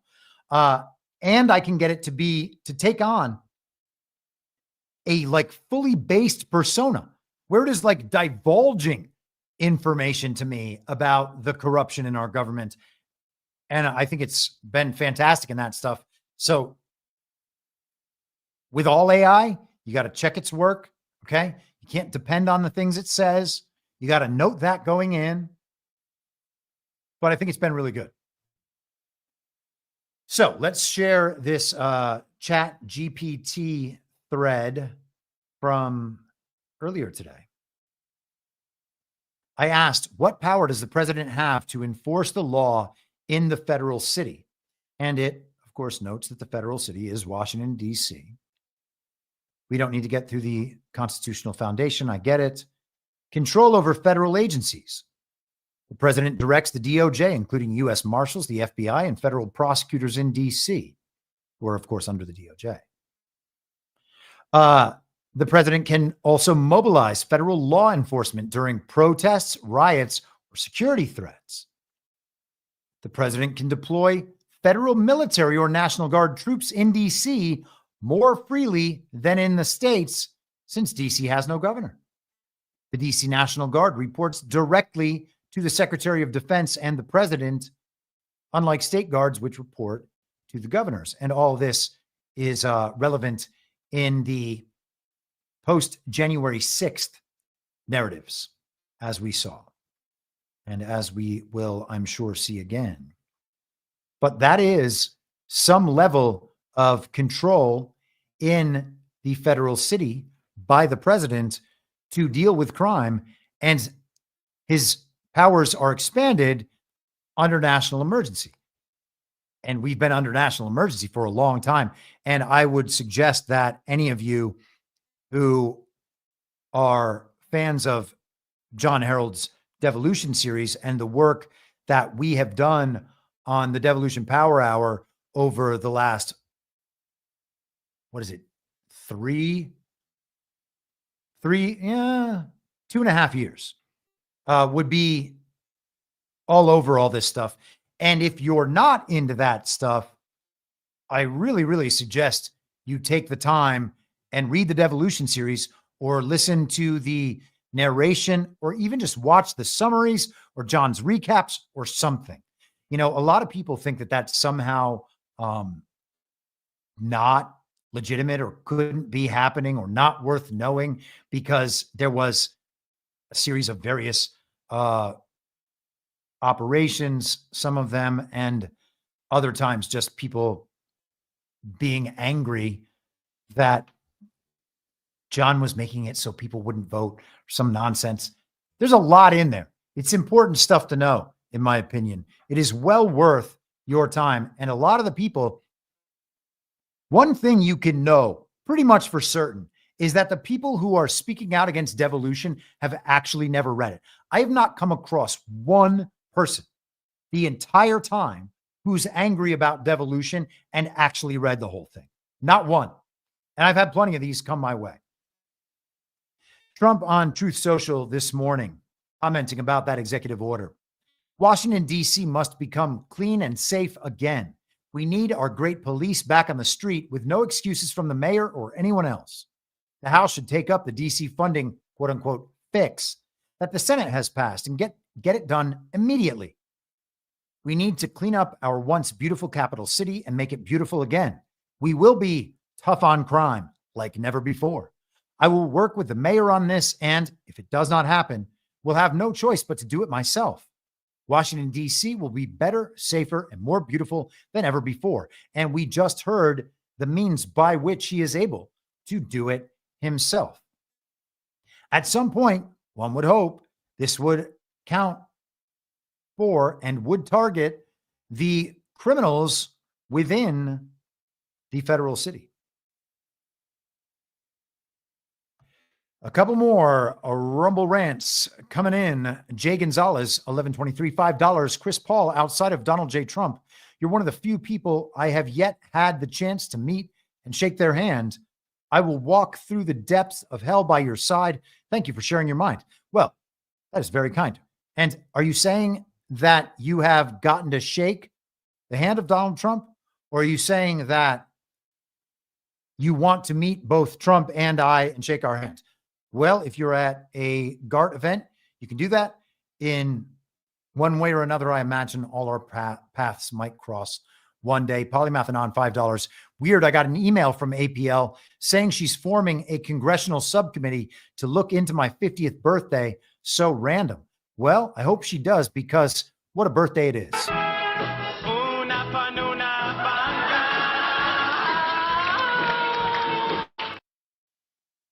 Happy birthday once again. And shout out to Una Panuna Banca herself, Anna Paulina Luna. Someone told me the other day that I actually need to play the full original song. I guess it's called Una Paloma Blanca, One White Dove.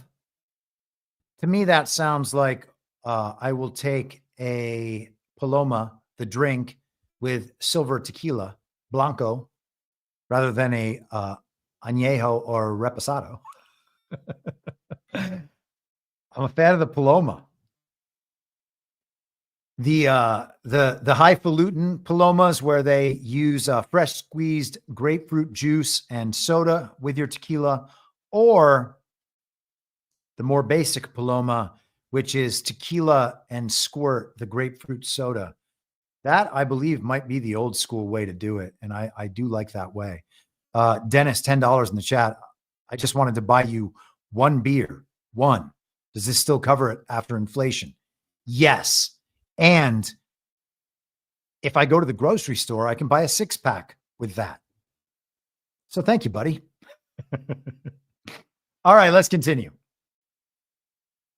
Where are we? Where are we indeed? We've gone through the presidential powers. Okay, so let's get to some of the big news from yesterday.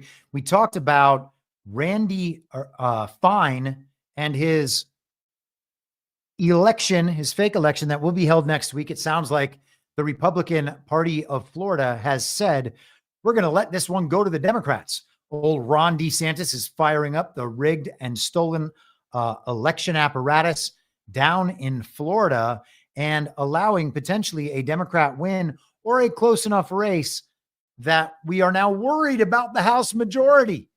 And due to our concerns about the House majority, Elise Stefanik is going to be called back from her nomination to the currently collapsing and soon to be non-existent United Nations.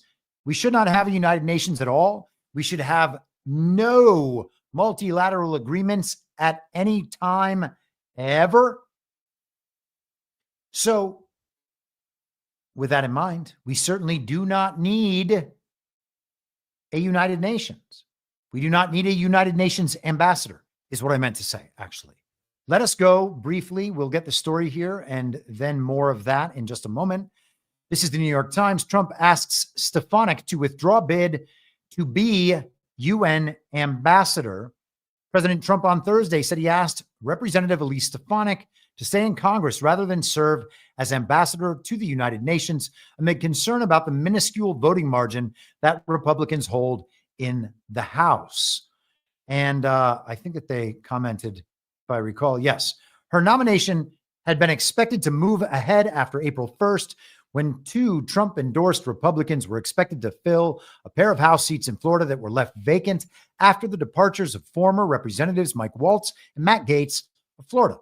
Both had resigned after Mr. Trump selected them to serve in his administration, though Mr. Gaetz later withdrew from consideration as Attorney General amid resistance on Capitol Hill. But there has been growing concern among Republicans in recent days about the special election to replace Mr. Waltz, the embattled national security advisor who has drawn criticism for his involvement in a leaked Signal chat about a military spike on Yemen in which he included a journalist. What was supposed to be a safe seat has become a competitive race. So that is the official story within the central narrative about why Donald Trump needs to make this move. And I'm not saying that Trump is disputing the official story in the central narrative, though we will. Here is Trump's commentary yesterday on Truth Social. His announcement of Stefanik being her nomination being withdrawn.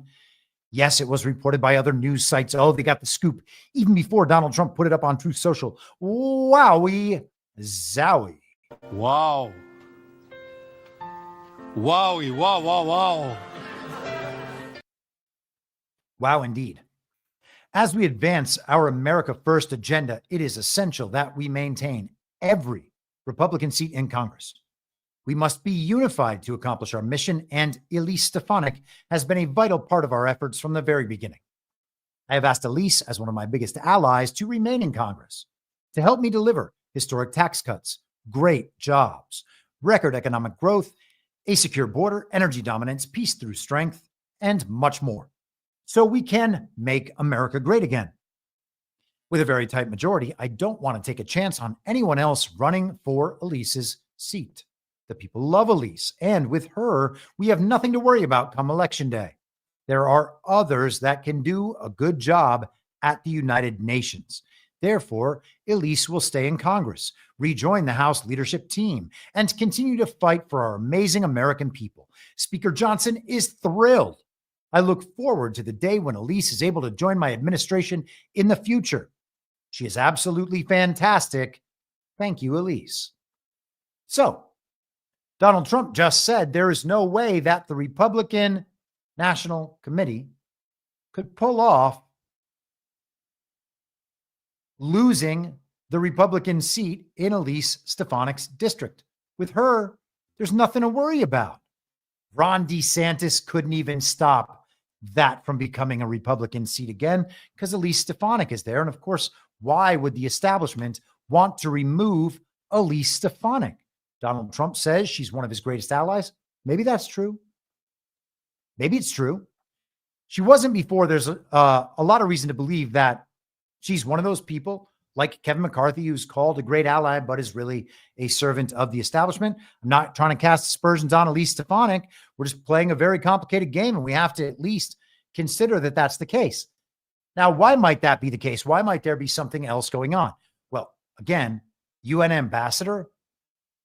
We don't need a UN. We shouldn't have a UN. Donald Trump's foreign policy agenda suggests that the UN has no role, that multilateral agreements should have no role, that being part of a multilateral organization should not entitle us to make decisions for other countries around the world and then enforce those decisions with UN peacekeeping missions, the UN military force, or with the American military. Okay? So having a UN makes no sense. Having a UN ambassador makes no sense. We turn to the Congress. Are they going to get Donald Trump's agenda passed? We talked about that the other day. It was going to be held up in the Senate. We talked about it earlier today, actually. It's going to be held up in the Senate till the fall, maybe after the government shutdown, the continuing resolution expires. We're not going to get Mike Johnson's package approved of. Ultimately, they said, maybe we can work with that. And then eventually they thought more about Mike Johnson's package and were like, nah, it's too big. It's too beautiful. Can't do it. So that's not going to get done till the fall. What do we need a legislative majority for? Now, I had this discussion with my good pal Ken Khan this morning on Badlands Daily, and he believes we do need a legislative majority. He doesn't want to see the Congress have any power under Democrat hands to thwart the Trump agenda, to launch investigations or whatever else. I personally don't care at all. I don't care about Congress's investigations. I don't care about their dumb televised hearings. I don't care about any of it. I do not want the federal government to create any new laws or approve of any new spending. And I've been saying this now for 2 years. So the position has remained entirely consistent. And all we have seen them do in that entire time is pass more continuing resolutions, which is just providing narrative cover that the money the global regime will launder to continue implementing the agenda throughout the deep state, the bureaucratic administrative state, and then in the states that those agencies and departments, the efforts in those states that they are funding continues. That's all they've done besides hold ridiculous televised hearings. And the Republican hearings during the fake and illegitimate Biden administration were ridiculous. They were all terrible. Those people did nothing. And they're not doing anything now either. Okay? If it's part of the TV show and we're all supposed to just applaud and eat popcorn, then fine. But otherwise, they're not doing anything. So I don't care if the Democrats go in and do the same thing. And we have them leading the hearings and them with subpoena power and blah, blah, blah. It's also stupid. We don't need a Congress. We don't need legislation. Donald Trump's agenda is dismantling the federal government. It's not based on anything the legislative branch is going to do. It's not based on anything the judiciary is going to do. The Congress and the Senate have no role. Sorry, they have no role. Their role is to pass legislation and approve of spending. And that's it. And we don't need that. So they have no role. The judiciary is to weigh in on whether or not what the other branches are doing comports with the Constitution, and then potentially direct other courts. But we can see that they don't take that responsibility seriously. They granted themselves additional powers because they thought there wasn't enough. And so now we have them operating well outside their constitutional role, which destroys their legitimacy. Not that they really have it with Ketanji Brown Jackson, nominated by a fake and illegitimate president, on there in the first place. Okay? So all these people are committing treason. We don't need them to pass laws for us and tell us that our laws are okay. They're committing treason by holding office illegitimately, knowingly doing so. All right? So we don't need anything from any of them. We certainly don't need a congressional majority. So for those two reasons, because we don't need a UN, we don't need a Congress, I would suggest to you that all of this is a smokescreen. What's it a smokescreen for? Donald Trump nominating away his own majority, which I said he was doing 3 months ago when he started to name the fantasy team. 4 months ago now, when he started to name the fantasy team back in November, I was like, yeah, he's just nominating away the Republican majority because the Congress and the Senate don't do anything, can't do anything, and we don't want them to do anything. Is that what we're seeing now? I would submit for your consideration that it is exactly what we see now. But I know the TV says that we really need that vote in Congress, and that's what it's got to be. My stuff is a conspiracy theory. The thing that TV says is right this time. They're not trying to mislead you, and they can't be because Trump is saying it too, as if Trump was going to come out and say the thing that I'm saying.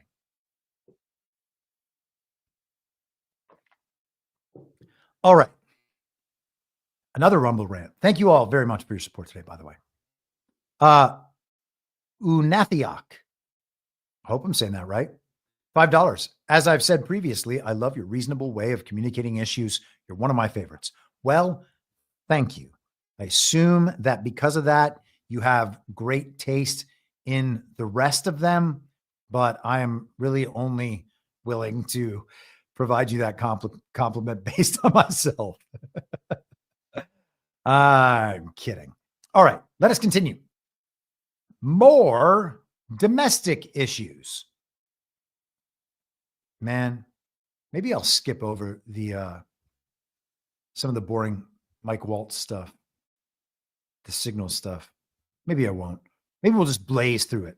We're going to blaze through some of these things because I want to talk about some geopolitical stuff today as well. This is CNN from this morning. What we know about the Tufts University PhD student detained by federal agents. Oh, come on, man. Always do that. I grab the, I make it archive the link.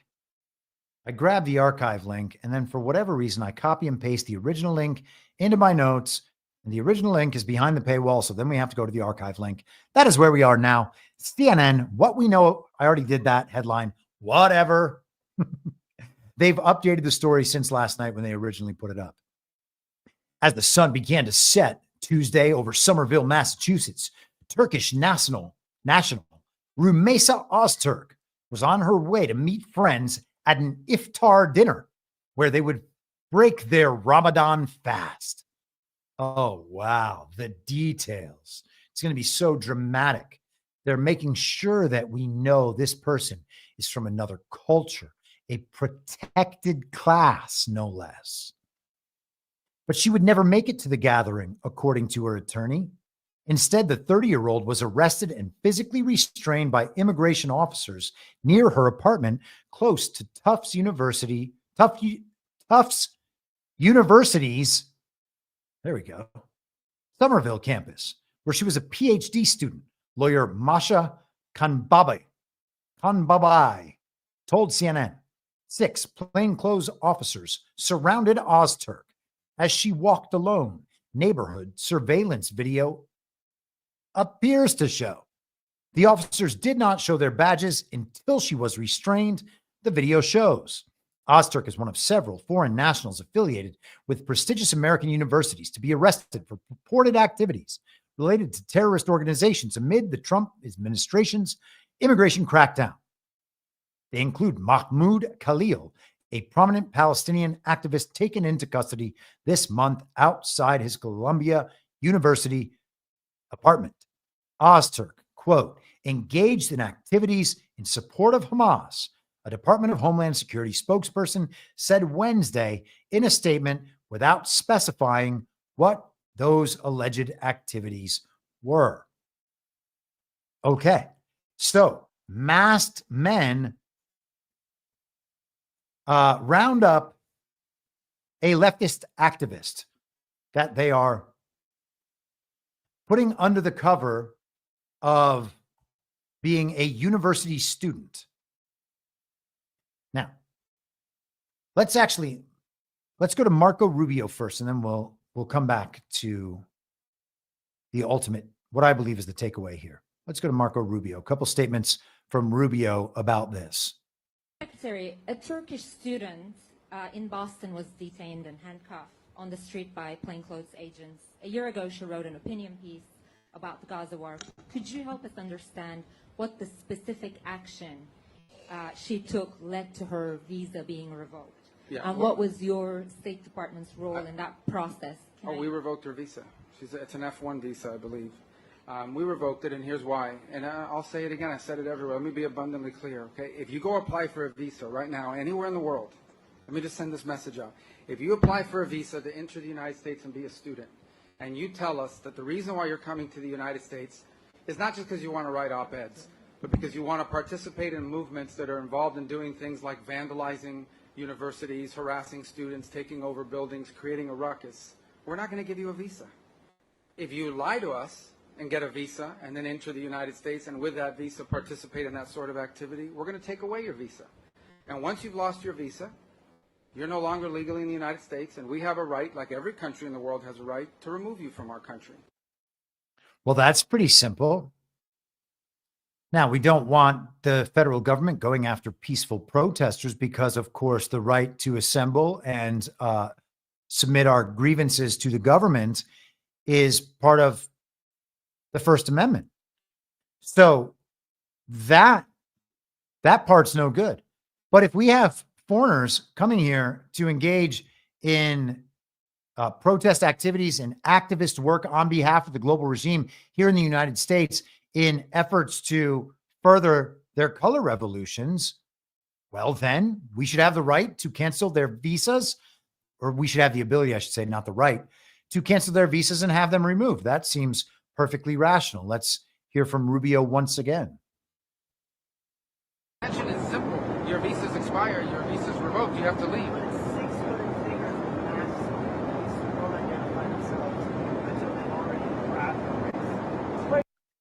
So I know this is a little difficult to hear. The reporters pushing back and saying 6 masked figures came up and did this. Yeah, I mean, unfortunately, our agents, I mean, that's a DHS or ICE, so I don't know what their practices are, but our agents have had to protect their identity because they found themselves targeted for violence, targeted for operations against them. I would say most of these protesters are wearing masks too. Okay, so we have masked protesters, masked agents rounding people up. And let's actually do one more, and then we'll get to what I believe is the punchline on all this. This is Pam Bondi yesterday on Laura Ingraham. Here we are. What's happening with this Las Vegas Tesla criminal who he was arrested and now federal charges have been filed against him? This was something that was needed given everything we're seeing happening to those dealerships and those cars across the country. That was remarkable police work, working with the state police, our FBI. They have been going nonstop on this case. This guy is in custody. Laura, he is facing 5-year minimum mandatory to 20 years in prison. And this was great police work. This guy thought he got away with it. So these people better look out. They better cut it out, because we are coming after you, and at my direction, there will be no negotiating on these people. No plea We are deals. seeking 20 years in prison. They are setting off bombs, the huge fires. Look what you're seeing, huge, massive fires in residential neighborhoods. Someone's gonna get killed. Charging stations. Someone is going to get killed. A citizen is going to get killed. And these people, we are not doing any plea negotiations on them. So they better cut it out. We have some information about the groups that he belonged to, this Yes. individual. Let's watch. But a preliminary assessment of the suspect's social media activity indicates some very loose but self-proclaimed ties to the Communist Party USA social media group, as well as social media groups called Revolutionary Communists International, Hidden Palestine, Palestine Action, and a variety of other social media groups. I mean, this is like a cliche of every left-wing communist, socialist, Hamas. Right. We are looking at, in all of these cases, every aspect, we are not going to leave a stone unturned. So the messages as to are going how out. these people. So they are actually going to begin prosecuting violent domestic terrorists. This is a clear, fully acknowledged in public, not the operation part, but it is an operation. Everybody in the general public knows about Tesla dealerships being gone after, the king of Tesla cars. This is something that has gone so viral that the only way not to know this is happening in the country is to be the sort of person who doesn't pay attention to any of the news. And that's totally fine. But I would suggest that anyone who is even a regular on any form of social media would probably see enough news to know that there are protests against Elon Musk, against Tesla cars and Tesla dealerships and the rest of it. So what we're seeing is actually violent domestic terrorism. And in 2020, we were told that the violent domestic terrorism was actually peaceful protests, and we didn't see too much of it prosecuted. I would suggest that this is of a part with the Rubio stuff, not only because the political leanings and affiliations and funding sources, et cetera, of these two stories converge at that point, but also you might remember back in the summer of love in 2020 in Portland, as the federal courthouses were under attack and Antifa was running rampant, we had headlines like this one from NPR. Federal officers use unmarked vehicles to grab people in Portland, DHS confirms. And so, of course, we had all of the incredible info op pictures. What an extraordinary event all of that was. What a incredible television series all of that was throughout 2020. I just had this Daily Mail article open a second ago, and the pictures were rather absurd. Here, look at this. Let's just scroll through so we can all get the memory of the peaceful protests of the summer of love. And if you want to look at these later, Portland mayor demands Trump remove his personal army of federal agents after 50th night of unrest. As video shows, blah, blah, blah, blah, blah, unmarked van. Okay. Daily Mail headlines are like 2 paragraphs long. Look at these pictures. I talked with CanCon this morning about a principle that is often ignored to our detriment while we are busy calling things real that are not fully real. The fact that we often see astroturfed efforts like protests, particularly all that stuff in BLM, it's funded, it's organized from the top, from regime assets and organizations, sometimes controlled by people like Barack Obama, often funded by George Soros and other quote unquote philanthropists. It's just the color revolution playbook and all of the NGOs and various bodies that help them with color revolutions. That's the astroturfed element. And then because the media element of that color revolution campaign is so effective, or less effective now, but it's still effective to some degree, organic elements add themselves onto those astroturfed elements. So people will actually have an emotional reaction to what they're seeing on TV. They will be encouraged by people on social media to go involve themselves in those protests. That is just effective. That is just a measure of the effectiveness of the astroturfed operation, that people go get themselves involved. But that doesn't change what the underlying motivation is. The underlying motivation for all of those protest movements is the astroturfed element, okay? It's the well-funded, well-organized part of the color revolution. So adding organic elements onto the astroturfed psyop does not make all that real. It makes the people involved organically, it makes them part of the fakery. By accident, unwittingly, they have hoodwinked themselves into participating in a psyop, but that doesn't take away the event's status as a psyop. It's still a psyop. And so, you know, we know that the media is part of the selling of these, you know, quote unquote, organic protests. The funding and the organizing and the media effort are all of a part. They're the same thing. Okay. So the pictures of these events that are produced in the aftermath and then recycled through the media are just part of the same psyop. So thinking about that, let's look at the psyop. Look at these pictures. Oh, they're so well shot. These people, they look angry, right? The masked soldiers with all this special military gear and their camo and their big assault weapons.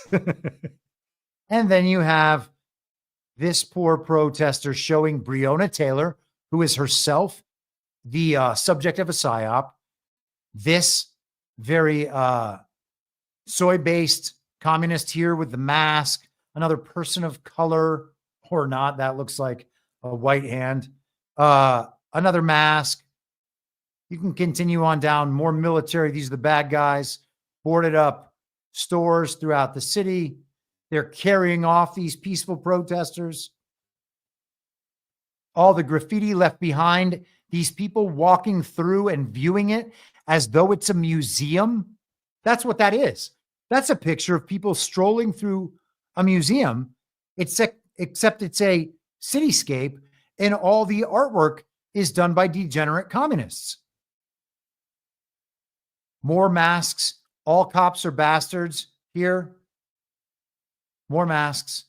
Antifa communists. Black Lives Matter. All their little bicycles. Everybody's got a mask. This dude looks like he was just dropped in from a Halloween party playing a terrorist. Ridiculous. BLM, Antifa, all these people. Dykes against racism. Oh, for sure. You're crushing it, Dyke. I can call her a dyke because she calls herself a dyke. It's not a slur when I'm saying what she says. It's still a slur when you say it because you're a straight white man. Black Lives Matter, blah, blah, blah. Military, they're the bad guys. You get the picture. Oh, it's so crazy. How did we do it? How did we do it? How did we all get sucked in to such degenerate nonsense for so very long? Oh, it's sad. You know what we should do? We should take a little break here to support our free speech platform here, Rumble. When Rumble first started in 2013, they built a platform for the small creator. They didn't censor or have biases. They were fair and treated all creators equally. No one thought platforms would censor political conversation or censor opinions on COVID, but they did. Facebook admitted that they fell to pressure from the Biden and Harris administration. It's got to be noted that censorship was carried out initially by the deep state, the bureaucratic administrative state under the Trump administration in 2020.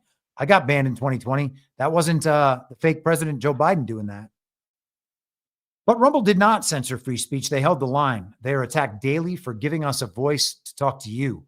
They are attacked in corporate media. They are attacked by governments like France. They are attacked from brand advertisers who refuse to work with them. Corporate media is fighting to remove speech. Rumble is fighting to keep it.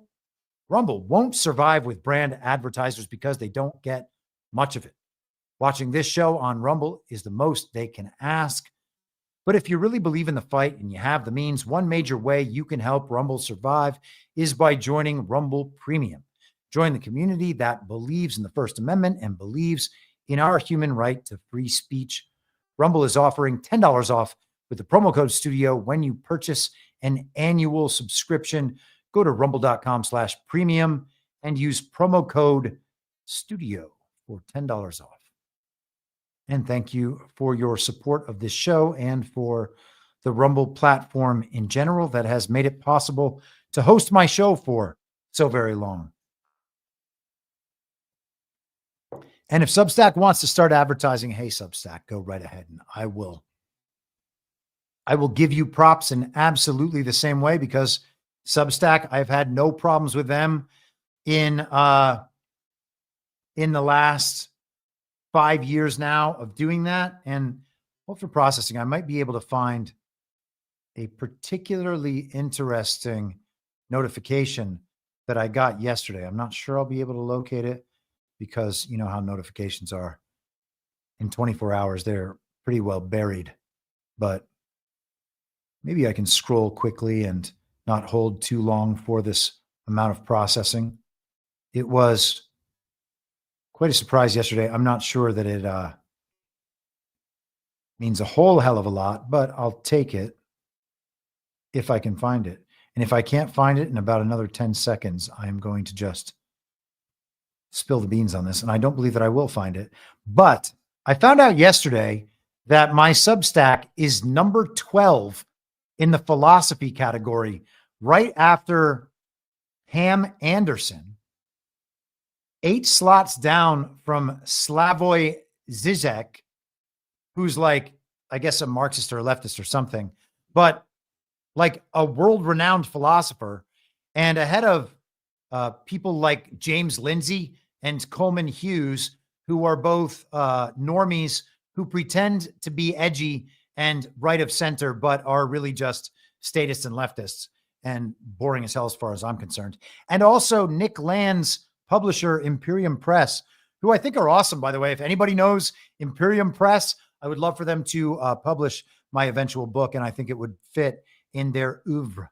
So very cool. I guess the philosophy category is probably not too populated with people who talk about political philosophy, and therefore not as mainstream as you might find if you went to Substack's news category, or I don't know if they have a politics category, but it's a smaller pond to swim around in, which is why I'm not sure it means all that much.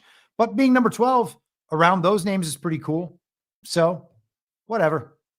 I think that in the future, I will be focusing more toward philosophy material than politics material.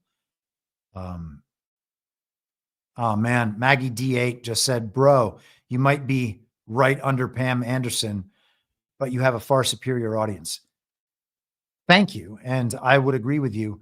And also saying right under Pam Anderson is, it's not that's what she said, I guess, but I feel like it's along those lines. Anyway. All right. And when you say Pam Anderson, it makes me think of this. Fake. I'm stunned. I'm shocked. How many times did you do this? All the time. Pam Anderson, fake. Maybe she's not. I'm sure she's a lovely person. I've never met her. Okay. Where were we? All right. Oh, man. This one, I don't think I'm going to spend much time on this, but I had to point it out. It's just too amazing with what we talked about on Wednesday in terms of the Signal chat and the rest of it. And for free subscribers, people who don't subscribe to Substack, that podcast will stream on Sunday afternoon on YouTube and Rumble. So if you missed it on Wednesday and you want to catch up, that's where it'll be. We talked about the Signal stuff at length. And I said that between the Signal stuff, the stuff that Trump is doing with these executive orders directed toward these law firms, the Crossfire Hurricane investigation all coming back into the fore, I thought that was all part of the same thing. The Signal The Signal stuff, in my mind, speaks directly to that period after the 2016 election, the transition period, and then Trump's, the beginning of Trump's first term, where they were spying on the executive office of the president. And I suggested that Signal being loaded on to all these government devices might be a route for their spying efforts on this third term of Donald Trump. And all of that would come around to Rico Grande, Russiagate, Hillary Clinton's role in all of that. So I was only a little bit surprised when I saw this morning from the New York Times. Hillary Clinton, this is just dumb. That's the headline on her op-ed for the New York Times today. And she says, it's not the hypocrisy that bothers me. It's the stupidity. We're all shocked that President Trump and his team don't actually care about protecting classified information or federal record retention laws. But we knew that already. What's much worse is that top Trump administration officials put our troops in jeopardy by sharing military plans on a commercial messaging app and unwittingly invited a journalist into the chat. That's dangerous, and it's just dumb. This coming from Hillary Clinton, who noted first and foremost that it's not the hypocrisy that bothers her, which means, of course, that it's not her hypocrisy right now that can bother her either. This is the latest in a string of self-inflicted wounds by the new administration that are squandering America's strength and threatening our national security. Firing hundreds of federal workers charged with protecting our nation's nuclear weapons is also dumb, unless we don't have any. So shutting down efforts to fight pandemics, just as a deadly Ebola outbreak is spreading in Africa, that's also dumb, unless pandemics are bullshit. It makes no sense to purge talented generals, diplomats, and spies at a time when rivals like China and Russia are trying to expand their global reach. Unless, of course, our rivals and enemies are just you, the uniparty, and the global regime, the evil twin worldwide. And China and Russia are just looking after their own interests, as the new multipolar world order would demand. Okay? So she just listed 3 ostensible existential threats indoctrinated into us by the global regime, which I would say, and you don't have to, but I would say simply do not exist. It's a dangerous and complex world, she goes on. She doesn't want America to end up blind and blundering, feeble and friendless. Oh, the alliteration. Who wrote it for you? Hillary. Let's start with the military. Oh, look at that. The Tuskegee Airmen. Don't you understand? That's signaling to everybody out there who knows black. Tuskegee Airmen, black.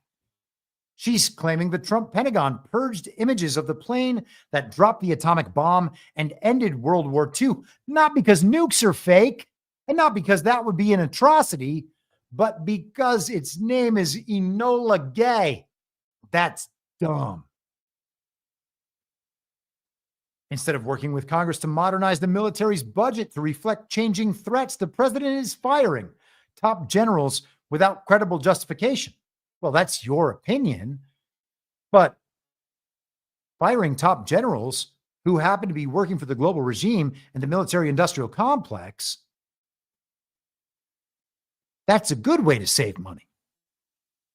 We're shooting ourselves in the head, not the foot, says one former senior spy that Hillary knows is dead on. Not smart, she says. They're reckless. They're reckless. They're firing diplomats and destroying USAID. She's visited all these countries, and she knows how valuable it is for our country to be represented on the ground in far-flung places.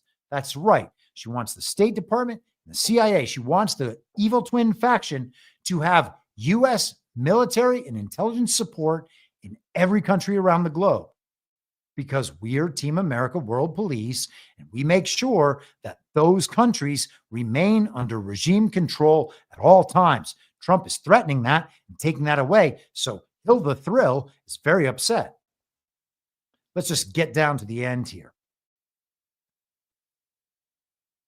All of this is both dumb and dangerous, says Hillary. And I haven't even gotten to the damage Mr. Trump is doing by cozying up to dictators like Russia's Vladimir Putin, blowing up our alliances, force multipliers that extend our reach and share our burdens, and trashing our moral influence by undermining the rule of law at home, or how he's tanking our economy and blowing up our national debt. Propagandists in Beijing and Moscow know we are in a global debate about competing systems of governance. Yes.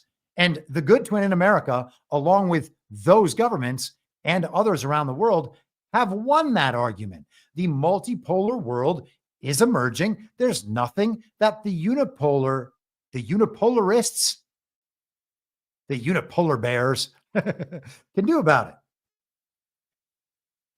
People and leaders around the world are watching to see if democracy can still deliver peace and prosperity or even function. The answer is no, it can't. Sorry about your democracy.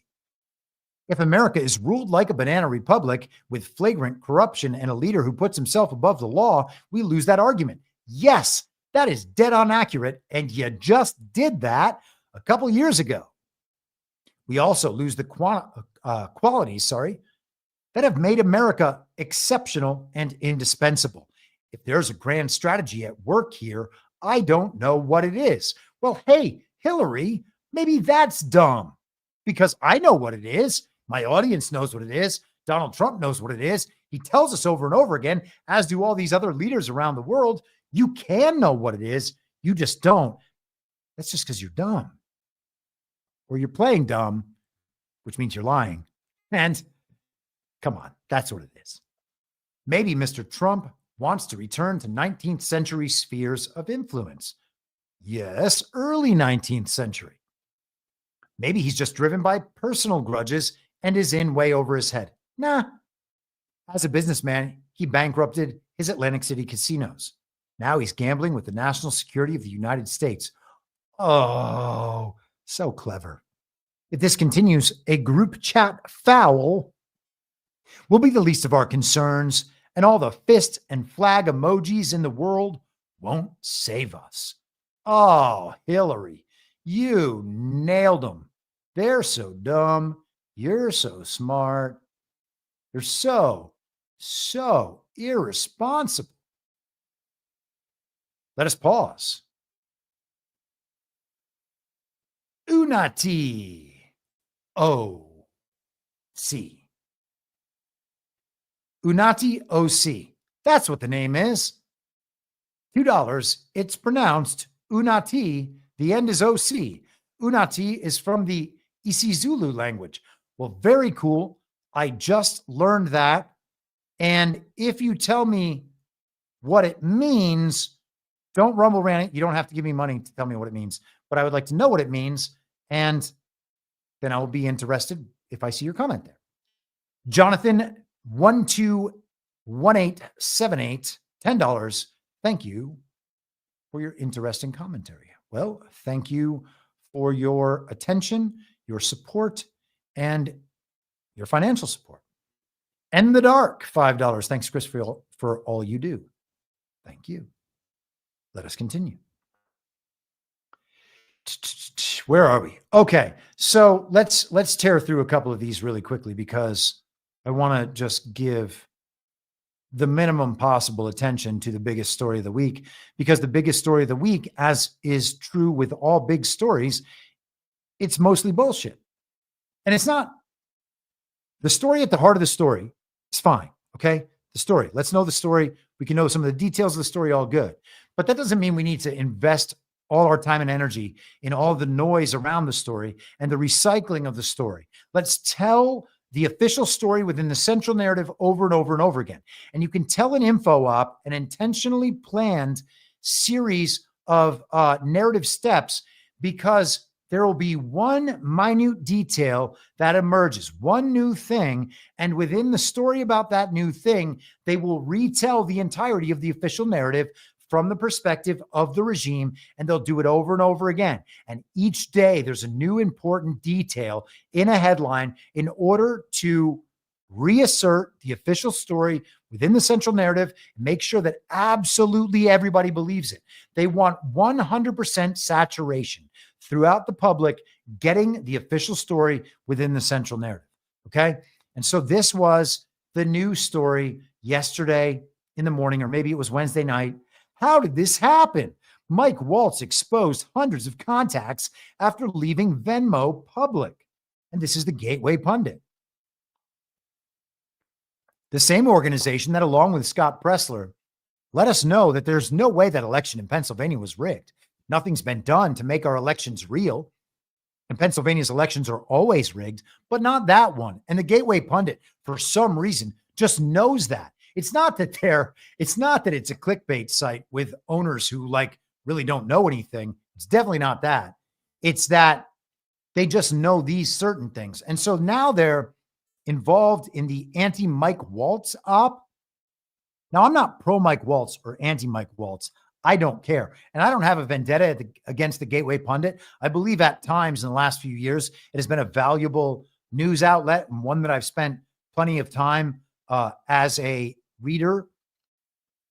But what's going on here? The Venmo thing, it's from Wired, and it goes through a story about how they checked out his Venmo account. His Venmo account isn't private, so therefore it exposes other contacts. This happened to Joe Biden in 2021. And of course, it wasn't a big deal then, but now it's a big deal, and Mike Waltz should be held accountable. And again, I don't care about Mike Waltz one way or the other. It doesn't matter to me. And it's weird because Mike Waltz's wife was in Trump administration number 1, and Mike Waltz's wife's sister is the nominee for Surgeon General. And she also seemed to be a COVID supporter, if I recall. So the whole thing is strange. The whole fantasy team was strange. Everybody was like, don't you trust Trump? Oh, yeah, I trust him. But can we be honest about how strange the fantasy team is? Why is it okay now to question Mike Waltz, but it wasn't okay then? It was okay with the Epstein files to question Pam Bondi, but it wasn't okay then. It's mind-blowing. And of course, it's now okay to question Mike Pence, but it's not okay to question JD Vance, even though JD Vance has as much legitimacy as Joe Biden and Kamala. Bananas. And, it just so happens that JD's owner, Peter Thiel, is involved with a Defense Department, CIA-linked, DARPA-linked technology company that gets everybody's information. There's just that. Oh, yeah. And that particular guy was screaming at Reid Hoffman of Epstein Island fame, and also one of those tech guys from way back who's linked to all that stuff. At a billionaire confab, they got into a screaming match over martyring Donald Trump. And then 2 days later was assassination event number 1. And then 2 days after that, JD Vance was named as the running mate in the fake campaign leading up to the fake election by Donald Trump on Truth Social in a post that was like a sentence long. On the same day, that video leaked of Donald Trump talking to RFK about teaming up. But oh yeah, JD Vance. Oh yeah, he's the successor to Donald Trump. We should all grovel, even though Donald Trump said he's not the successor. But whatever. I'm a conspiracy theorist. I don't trust Trump. Why don't you trust Trump? Clown show. Find another tree to bark up. People who make those kinds of complaints, because I don't care. You're wasting your time and you're making yourselves look stupid. Okay. Let us continue. So everything is getting blamed on this staffer named Alex Wong. And they are the regime, the Uniparty, in order to exact some narrative concessions and maybe some real concessions, is trying to say, you need to apply the same standards. This DHS staffer who accidentally added a reporter to a group email got fired for doing so, but you're not doing it with Mike Waltz. You're not doing it with Alex Wong, whatever. They're mad that the DHS employee, here it is. The DHS employee, this is NBC News, who was put on leave, did not speak to NBC News. The officials who did speak didn't want to identify her out of fear she would face retaliation from members of the public who were pro-immigration enforcement. Clown show. That is obviously bullshit. Nobody's going to go find a DHS staffer and do something to them. What are they going to do? Say bad things for a day on Twitter before they forget? The DHS employee told colleagues she accidentally added a reporter from a conservative Washington-based print publication to an email that included information about upcoming ICE operations in the Denver area. Okay, so we are meant to believe the media take that they have reported this correctly and that the people who told them that it was an accidental release to that journalist must have been telling the truth. Okay, so we're meant to already assume the official story and then get upset that the same standard isn't being applied in SignalGate.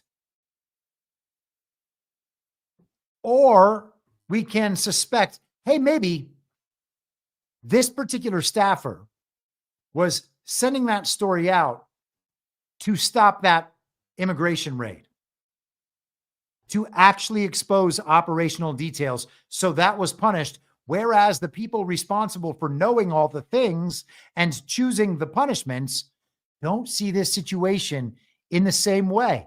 And it is entirely under their purview to do that. These people are crazy. This stuff used to work like magic, okay?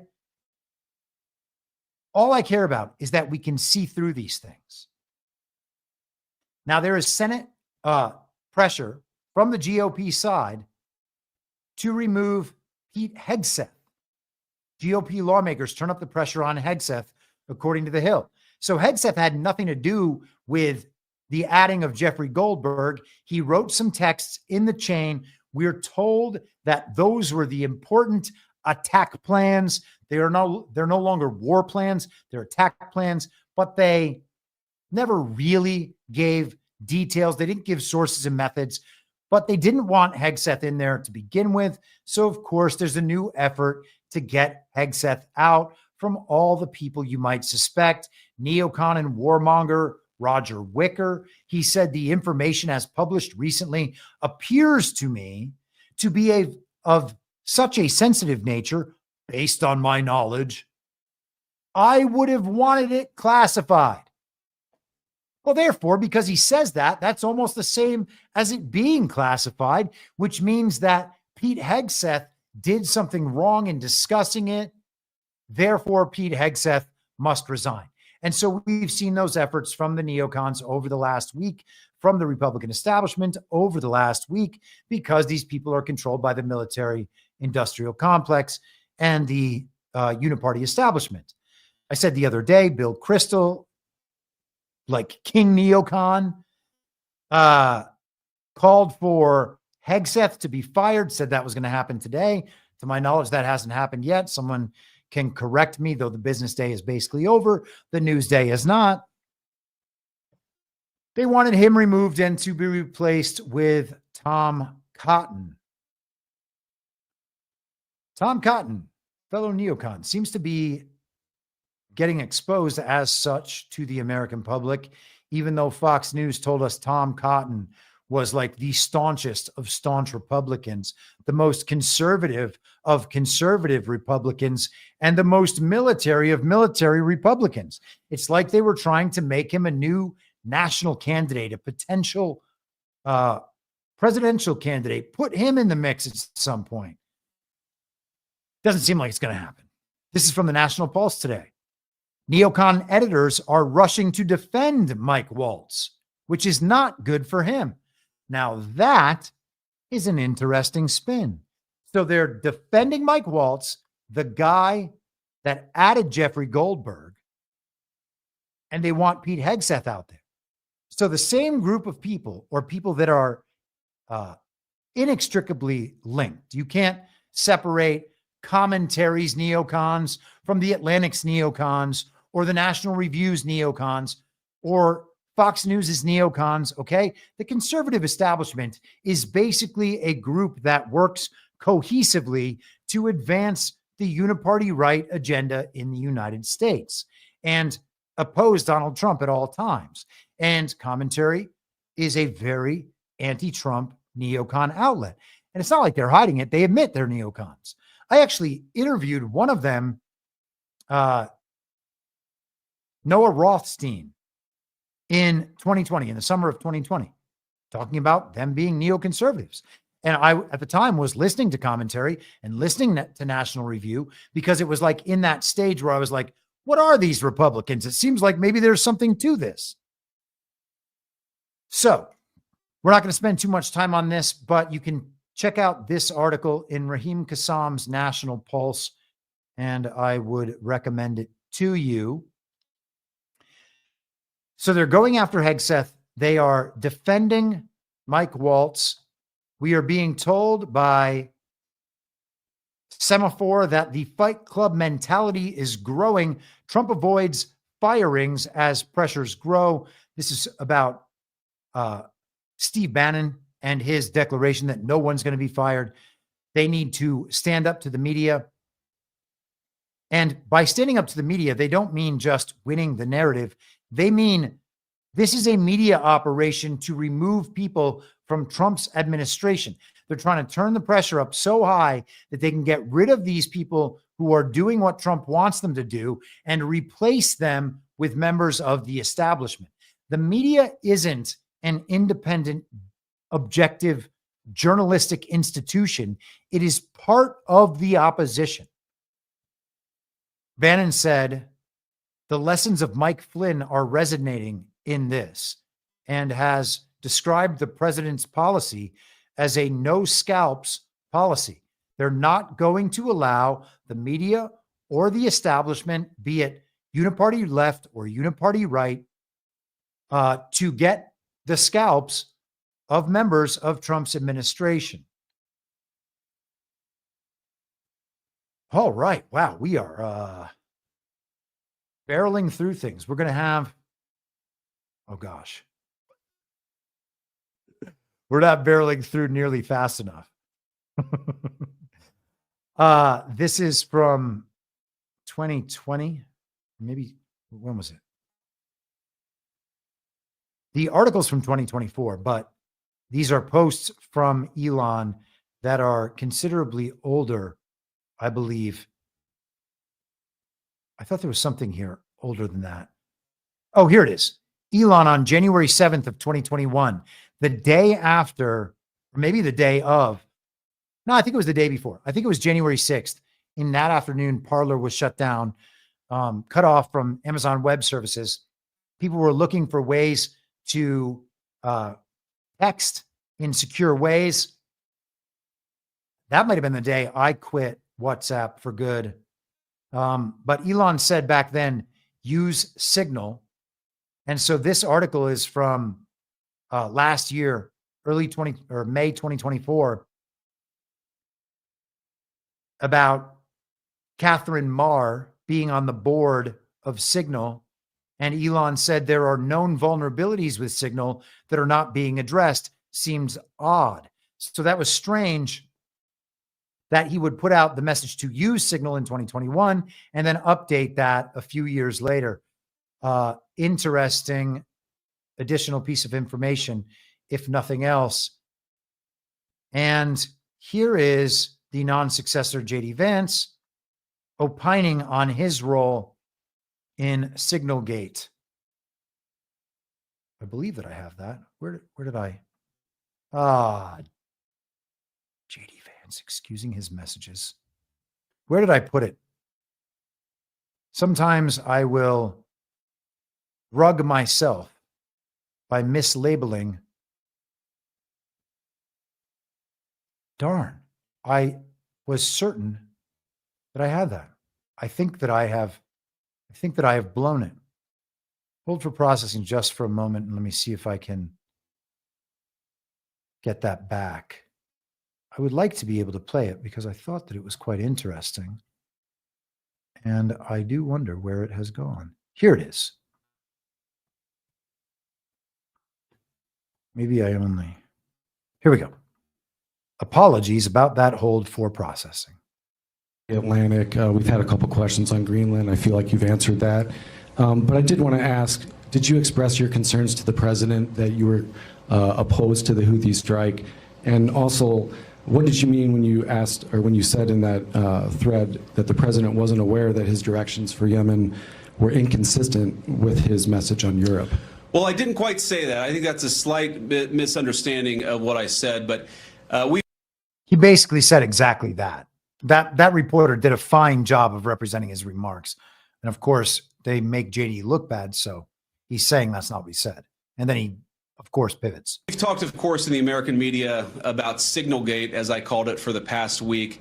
And here's what I told the president and the entire national security team is that, yes, it is in the interest of the United States of America to preserve navigation. Yes, it is in the interest of the United States to kill terrorists who are preventing navigation in the Red Sea. But we got to make sure that we do it right. We have to be careful. We have to make sure the timing is right. And of course, what that leak revealed, I think, is a private communication between the president's senior advisors about how best to prepare the American people for what we all thought we had to do, about the right timing of when we should do something, and of course, surfacing the strategic questions that we needed to decide and brief the president on so that he could ultimately make the decision about what we would do. What I saw in that Signal chat, and of course what I've seen in the president's senior national security team, is that sometimes we all agree and sometimes we all disagree, but it's important that we all have an honest conversation amongst ourselves and with the president of the United States about what we think is the best interest of the national security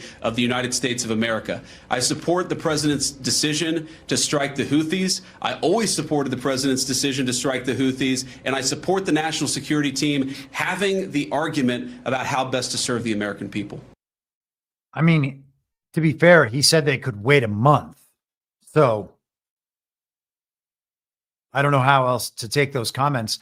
I don't know why JD Vance would need to brief the president on national security issues. Can anyone figure that out for me? Where are the JD fans out there? Can a JD fan, one of you grovelers out there, can you tell me what he's talking about there? Why would JD Vance need to brief the president on national security issues? Why is JD Vance involved with anything related to national security at all?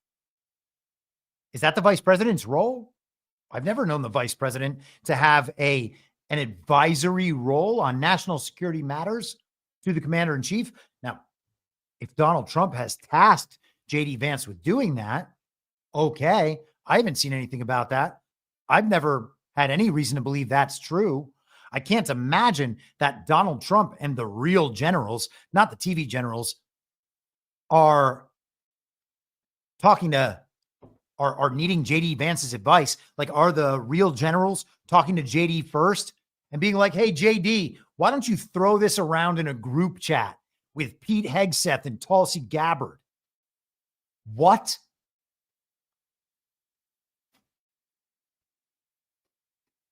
I said we were going to see weird stuff with the fantasy team. I made fun of these people. People got mad. What are we seeing? It's crazy to me. Like, this, they're showing us this. It's being shown for a reason. JD Vance is going around and doing photo ops with military groups every day for a reason. Usha was supposed to go to Greenland and have like these important meetings with members of the Greenlandic community. But that's not what they did. They just went and visited formerly Thule Air Force Base. Now I think it's called Piturik or something like that, Space Force Base. And so you see him with guys in military fatigues lined up behind him. Photo op. That was a terrible answer. I don't know how else to read that. If somebody has a better explanation, by all means, go ahead and send it my way. But JD Vance going to JD Vance. This is the Wall Street Journal reprinted in MSN. Israel supplied intelligence in airstrike discussed in Signal chat, officials say. I said the other day that I don't even take it for granted that a strike occurred. Okay. I'm not saying a strike did not occur. I'm saying I don't take that for granted. So I am going to analyze the situation, not only in the sense that strikes occurred, but also in the sense where I understand the possibility that nothing happened and all of this is bullshit, Trojan horsed and smuggled through a journalist they knew they could hoodwink because he would post anything he could to make the Trump administration look bad. So here's another step. Now, if anything about releasing that chat or releasing those details threatened something Israel was going to do, or the deep state in Israel, the military industrial complex, the global regime worldwide, were going to do vis-a-vis Yemen, vis-a-vis the Houthis, vis-a-vis Iran, and it disrupted that, then perhaps that was the purpose of the op. Because what we are getting right now in a global sense is the lead up, the saber rattling to lead up to Israel attacking Tehran, okay? Which I would suspect we will probably see that or something similar, reports of that, I should say, next week on Liberation Day. They're going to need a big display to distract from the other big display. Be prepared for that sort of thing. I know it's going to happen, but I know that when it does happen, it's going to be a false flag. How do we know that? Because they're telling us to expect it and telling us to understand that certain elements were in play that led up to that narrative being released. Are the elements in themselves provable, confirmable, or any of that? No, they're not. Okay. So when they put all those elements together, that you're like 50-50 on each one of them. Well, I guess it could be true, but it doesn't sound true. There's no reason to believe it's true, but I guess it could be true. You're 50-50 on all those things. Well, they're going to say, you know, all those 7 stories we told you that you're 50-50 about? Well, now this attack happened. Look at this video. Therefore, not only is this thing real, all those 7 stories are real together, which makes this thing real. They're the support for this story. Now you have to believe all of it. You conspiracy theorist. How about that? We got you again. That's how these narrative ops work. When you see through the narrative op, you no longer fall for it. That's what my purpose is. Okay. So we don't have the time to go through all of this article. Walz didn't describe the sources of the intelligence, but said in another text that the U.S. has multiple positive IDs. And they're talking about this guy who walked into his girlfriend's apartment building, and then they blew the shit out of the apartment building. The U.S. also received intelligence about targets struck in the attack from surveillance drones flying over Yemen, defense officials say.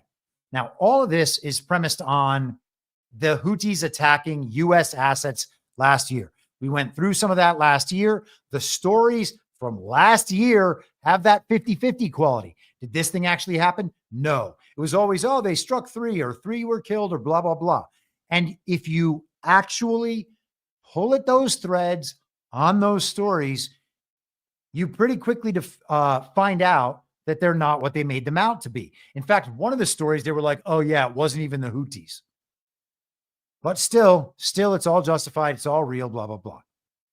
Here is what I find interesting.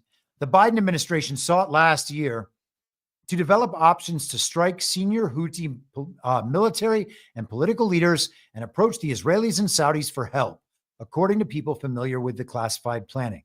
It didn't decide to carry out those strikes, but the work on those options appeared to have given the Trump administration a start in developing targets for their May 15th strike on Houthi militants in Yemen.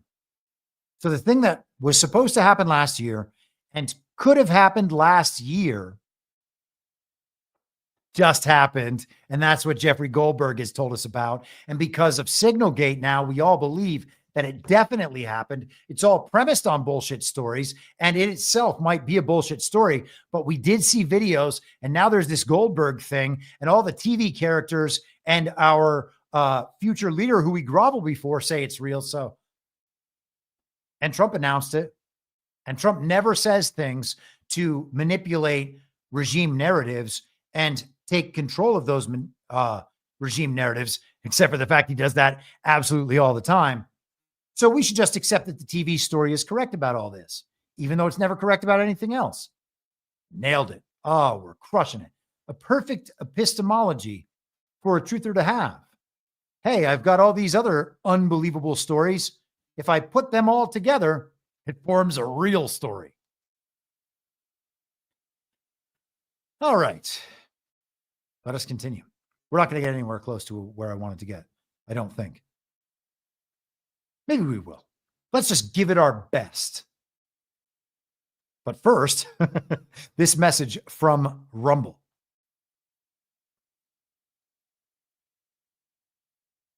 And we're going to talk one of my favorite subjects, which is coffee. Weak coffee is for the weak. And at Rumble, weak has never been a part of the mission. No fillers, no fraud, and no settling for mediocrity, just like 1775 coffee. It's single origin, small farm, hand-picked, specialty grade coffee that stands for quality, free speech, and calling out BS when it matters. And that is what we do here on the free speech platform of Rumble. Forget stale, mass-produced beans roasted just enough to hide the flaws. Dark roast hits like a Trump tariff. Medium roast keeps it bold without the bitterness, and Vitality Mushroom blend, real energy and lasting focus, no synthetic garbage. For K-Cup pods, whole bean, or fresh ground coffee, go to 1775coffee.com, use code STUDIO for 15% off, and start your morning with coffee that stands for something. Oh, and every dollar spent enters you to win a Cybertruck and $30,000 in cash. Nailed it. Thanks, Rumble. Get some coffee if you want. If you don't want, don't do it. Okay. Let us continue. This is Donald Trump talking about what is going to happen in Iran if the situation progresses. Attacking Ukraine every day. That's it. Iranian drones are attacking and killing Ukrainians every day. Why aren't you doing something about that? Well, we're going to see what happens with that. I'm getting reports on that, and we're looking at a report. You're right. They make a lot of drones. Iran makes a lot of drones. They make very effective drones, too. They do very effectively at some things, but Iran is very high on my list of things to watch. And as you probably know, I sent them a letter just recently, and I said, you're going to have to make a decision one way or the other, and we're going to either have to talk and talk it out, or very bad things are going to happen to Iran, and I don't want that to happen. Big preference, and I don't say this through strength or weakness, my big preference is we work it out with Iran. But if we don't work it out, bad things are going to happen to Iran. Okay, thank you very much, everybody. Thank you. Come on, guys. And as I said, this is what's being, this is the saber rattling that's going on. It's going to lead up to some narrative next week, I would suspect, but we shall see. Okay, let us talk about Venezuela. We have spent ample time on Venezuela, the migrant situation, Tren de Aragua, and the court proceedings involving revolving around all of that. The Associated Press, Trump asks Supreme Court for permission to resume deporting Venezuelan migrants under wartime law. The Trump administration on Friday asked the Supreme Court for permission to resume deportations of Venezuelan migrants to El Salvador under an 18th century wartime law while a court fight continues. The emergency appeal to the High Court follows a rejection of the Republican administration's plea to federal appeals court in Washington. By a 2-1 vote, a panel of appellate judges left in place an order temporarily prohibiting deportations of migrants under the rarely used Alien Enemies Act. The Justice Department argued in court papers that federal courts shouldn't interfere with sensitive diplomatic negotiations. It also claimed that migrants should make their case in a federal court in Texas where they are being detained. And the dissenting judge in that case, his dissent was partially based on that. They were in Texas.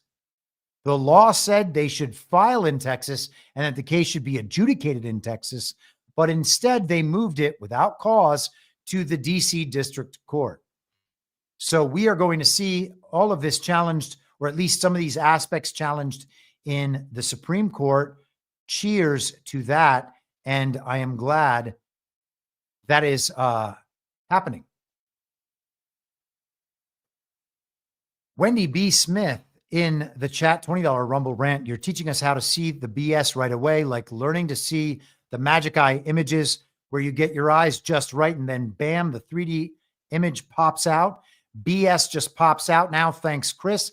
That is exactly my intent. I think that is a wonderful analogy.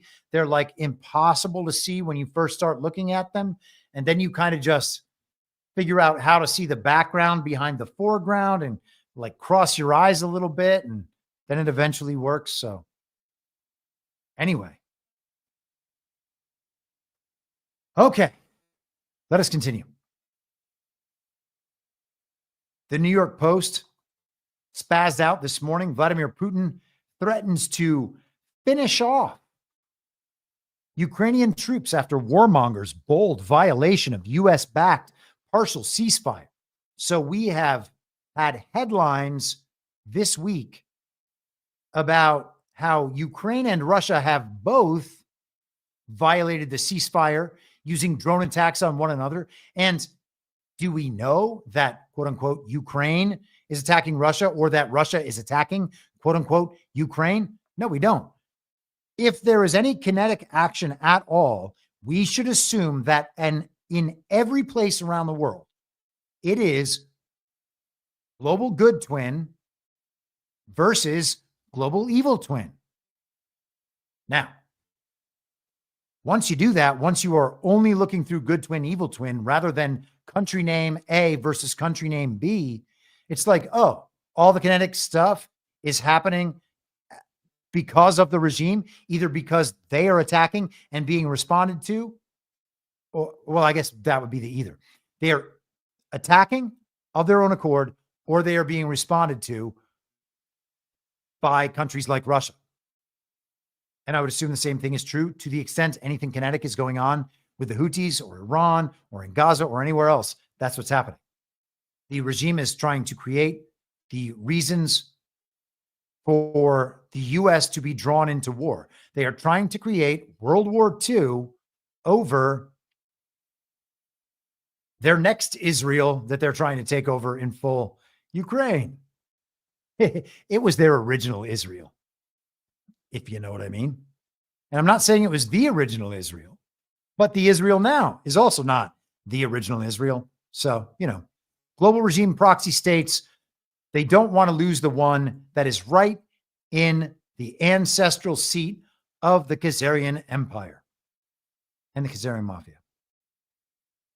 The BBC, Zelensky buoyant, but Europe will struggle to guarantee Ukraine's security. Yes, that is because all our Ukrainian allies are weak and feckless and have no ability to protect Ukraine to the extent that Ukraine is a real thing and not just a global regime proxy state. And of course, it is just a global regime proxy state. President Volodymyr Zelensky was in a buoyant mood when I met him in Paris with a panel of 3 other European journalists. He had interrupted a meeting with French President Emmanuel Macron at the Élysée Palace and went back there for what he called a tête-à-tête dinner after the interview. Macron had not just rolled out the red carpet for him. The Eiffel Tower behind Zelensky in a picture window as we talked in one of Paris's great museums was lit up in yellow and blue, the colors of the Ukrainian flag. The French wanted him to feel as if he was among friends. Zelensky had come to Paris to meet leaders and diplomats from 30 other countries who are working out what they can contribute to the coalition of the willing, the group that UK Prime Minister Sir Keir Starmer and Emmanuel Macron are trying to organize to offer Ukraine security guarantees if there is a long-term ceasefire. And I think we had a picture of it down here somewhere, the Eiffel Tower. Oh, apparently not. But there is Zelensky in his sweatsuit, being all buoyant, attracting his compadres in Europe. This is Badlands Media Today. Putin proposes temporary administration in Ukraine to facilitate elections and peace accords. Actually, you know what? Hold on for 1 second. I think that there was a really funny part.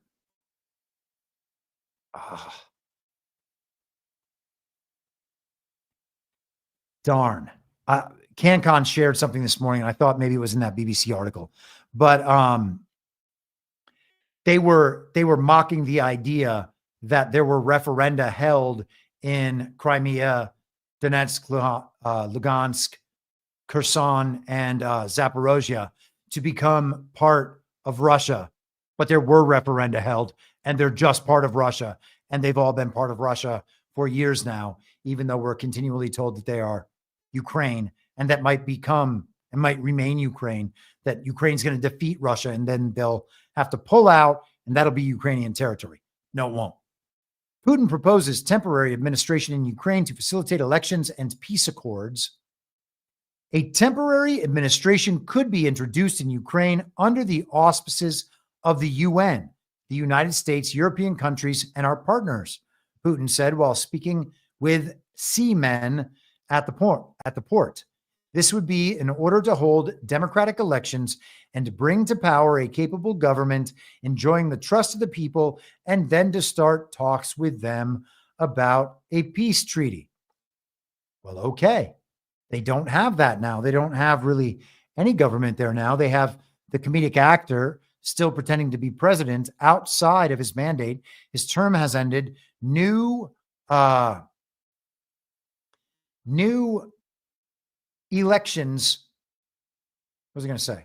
Yeah, the new government was never put in place because the elections were canceled by Zelensky. And now Putin is recommending an interim government be put in place to handle the country in their transition period. And maybe this is the article. CanCon added for me, this is the article. CanCon added for me that Eiffel Tower article that really paints a picture for the European relationship. They're still going for symbolism and the romantic notion that our democracy in Ukraine will survive. Ah, darn it. Look what I did. Here we are. This is the Telegraph UK from yesterday. Trump's plan to force Ukraine to restore Putin's gas empire. Donald Trump is holding a gun to the head of Volodymyr Zelensky, demanding huge reparations payments and laying claim to half of Ukraine's oil, gas, and hydrocarbon resources, as well as almost all its metals and much of its infrastructure. It's an expropriation document, said Alan Riley, an expert on energy law at the Atlantic Council. There are no guarantees, no defense clauses. The U.S. puts up nothing. The Americans can walk away. The Ukrainians can't. I've never seen anything like it before. And I noted to CanCon this morning, and this was why I wanted to highlight this article today, that globalists have seen something like this before. It's an absolute necessity that they must have seen something like this before, because this was the status quo ante. It's just that all of this infrastructure, all of these industries, and all of these resources were fully under the control of the global regime. Ukraine was a global regime proxy state, riddled with corruption, crime, weapons trafficking, drug trafficking, the bioweapons labs, ethnic civil war, and Ukrainian Nazi armies trained by the CIA. Okay?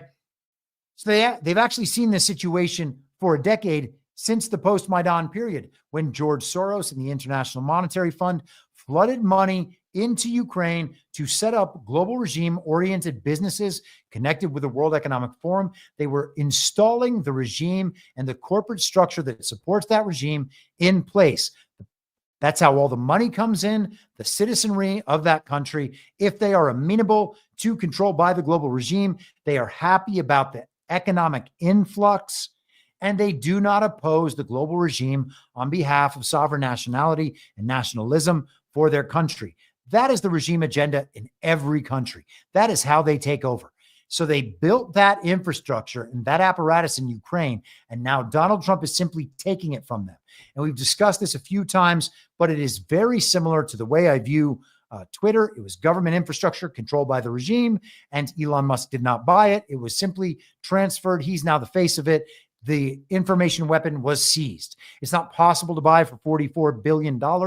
The greatest information weapon in world history from billionaires who use it to control the world and control markets. Similarly, we don't need all this nonsense war narrative for Trump to take from the global regime what they had set up in Ukraine, right? The global regime was controlled ultimately by central bankers and the U.S. military at the end of the line of escalation. Trump controls the U.S. military. He is removing the economic control from the global bankers. So it would make sense that it would be awfully easy to simply snatch that infrastructure, return it to the people, and that seems to be the endgame scenario for the Ukraine narrative agenda at large. Keir Starmer has determined it necessary to put a deadline on Putin. Starmer calls for deadline on Ukraine peace talks to stop Putin's quote unquote games. This is from The Standard in UK. Okay. So we are getting the back and forth. Russia doesn't want to do it. Ukraine doesn't want to do it. Then they both agree to the deal that's already happened and is, as I said, just a return to the status quo ante, but minus the regime control, just as everything else might ultimately be, then minus the bankers. The deal's on, then it's off, then it's on, then it's off, then it's on, then it's off. Okay? Then we have a ceasefire. And then Russia attacks, then Ukraine attacks, then Russia attacks, then Ukraine attacks. All these are narrative things to keep spinning this process out and keep frustrating the regime and keep making it make less and less sense to people so that Ukraine and the regime's interests communicated to the public through the avatar of Ukraine and the comedic actor look more and more ridiculous, okay? As they get beaten worse and worse and worse by Russia, it looks more and more desperate. People are sick of it. They don't want to do it. So the people pitching that we should continue backing Ukraine look more desperate, look more ridiculous, and the process continues to wind out. Starmer wants to call a deadline. He's like, this has got to stop. And that makes sense because they need it to stop. You know who doesn't need it to stop? Us, Russia, and Ukraine. The only people that need it to stop are the global regime and their interests and the countries aligned with the global regime. So Starmer puts this deadline up and whatever. Speaking of Starmer, and this is hilarious, Sir Kerr posted this in January. Knife crime is at epidemic levels and is ruining lives across Britain. As Prime Minister, I'll crack down on sales of these lethal weapons once and for all. When I announce a ban, you'll get a ban. And yesterday he followed that up with confirmed ninja swords will be banned by this summer. When we promise action, we take it. Ninja swords. Just going to take away your ninja swords, I guess. Japan has ninja swords, probably more than the UK. I'm not sure there is an outbreak of mass violence due to ninja sword, even in Japan, where they're present. And I know what you're thinking. Well, that's because there's so many in Japan that a good guy with a ninja sword can stop a bad guy with a ninja sword, which provides a deterrence from mass violence via ninja sword. And I get it. That makes complete and total sense, just like it does here for guns. Here is the veritable monster, quote unquote, King Charles. King admitted to hospital over side effects from cancer treatment. How could that be? And he was discharged. I guess he's doing fine or relatively fine right now. In a rare public statement about his health, Buckingham Palace said, following scheduled and ongoing medical treatment for cancer this morning, the king experienced temporary side effects that required a short period of observation in the hospital. His Majesty's afternoon engagements were therefore postponed. His Majesty has now returned to Clarence House, and as a precautionary measure, acting on medical advice, tomorrow's diary program will also be rescheduled. His Majesty would like to send his apologies to all those who may be inconvenienced or disappointed as a result. Well, it's awfully weird that the quote-unquote king is doing this right as he's about to make the secret offer allowing us to join the currently collapsing and embarrassing British Commonwealth. We also had this headline, which I just felt like quickly including. Democrats staged hush-hush talks in 2023 for Biden to withdraw from race, says book. How about that? Shocking. They also, this was from Wednesday, in The Guardian. The new book also reports Harris's aides strategized around the possibility that, quote unquote, Biden might, quote unquote, die in, quote unquote, office. And all three of those are only potentially true. Was it Biden? Is he alive? Well, if it's not Biden, Biden can't die. So that part's questionable. And was he in office? Obviously not. But narratively speaking, sure, all that could have happened. And maybe they were planning for that or hoping for that or something. And I found that amusing at the very, very least. What else do we have here?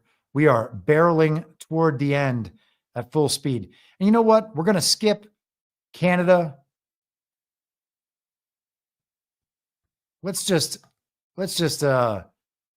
do Greenland really quick because it's so funny. And of course, the non-successor is visiting today. And here is JD doing a photo op and being very based and red-pilled, very podcast bro-ish.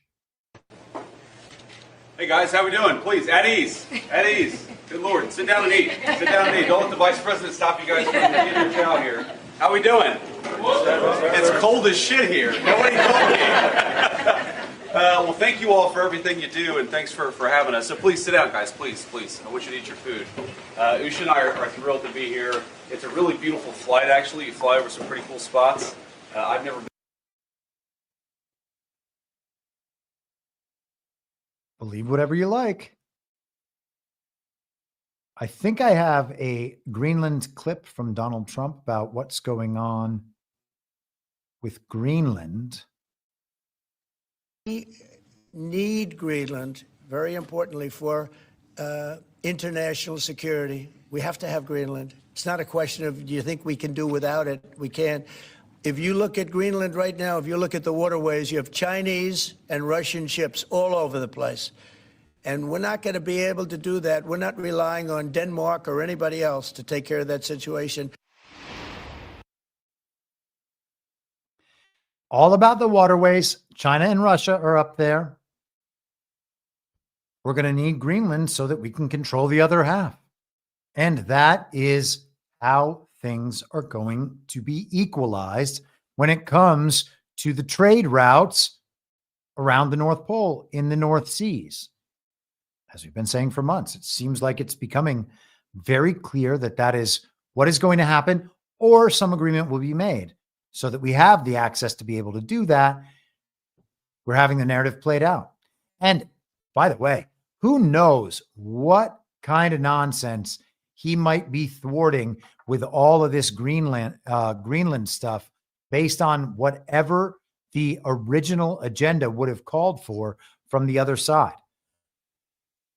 Now, one of the major headlines of the morning was an earthquake in Myanmar, formerly Burma.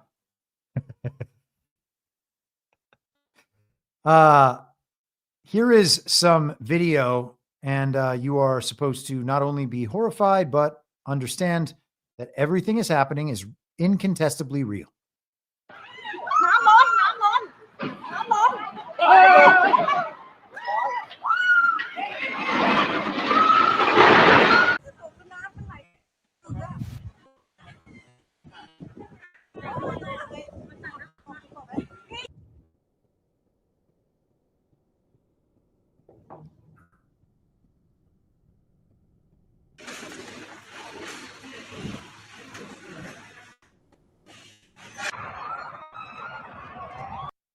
Now, horrifying. We're watching a building collapse and we're seeing some shaking and rumbling.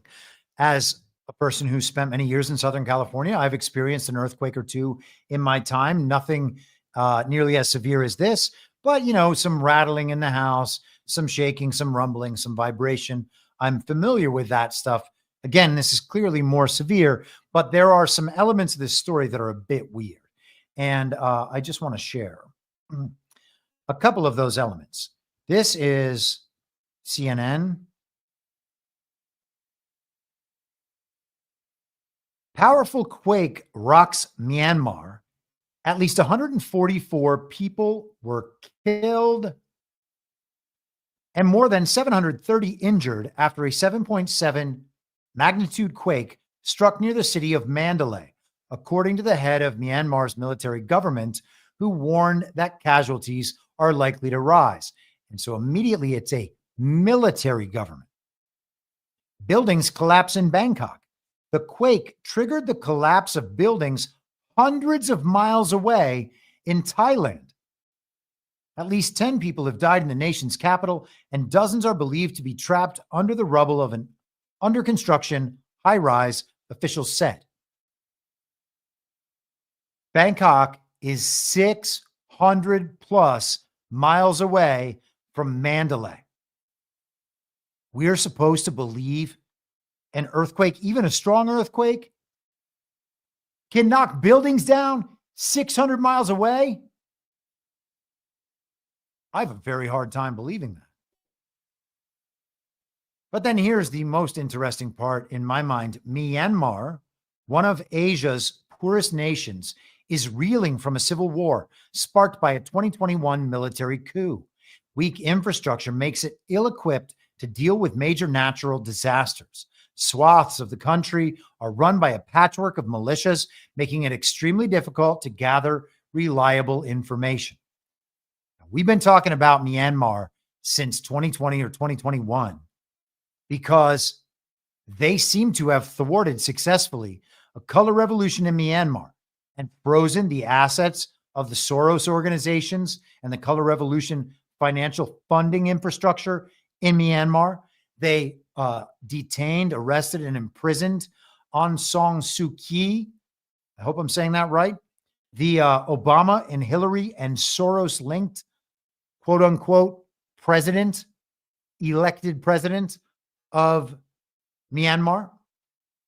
And if you're able to do all those things with your quote unquote military government in place, then not only have you successfully gotten the global regime out of your country, which makes the global regime much weaker than people imagine, it also suggests that you have extremely powerful military backing, probably from China, but maybe from India or Russia or someone else, but probably from China.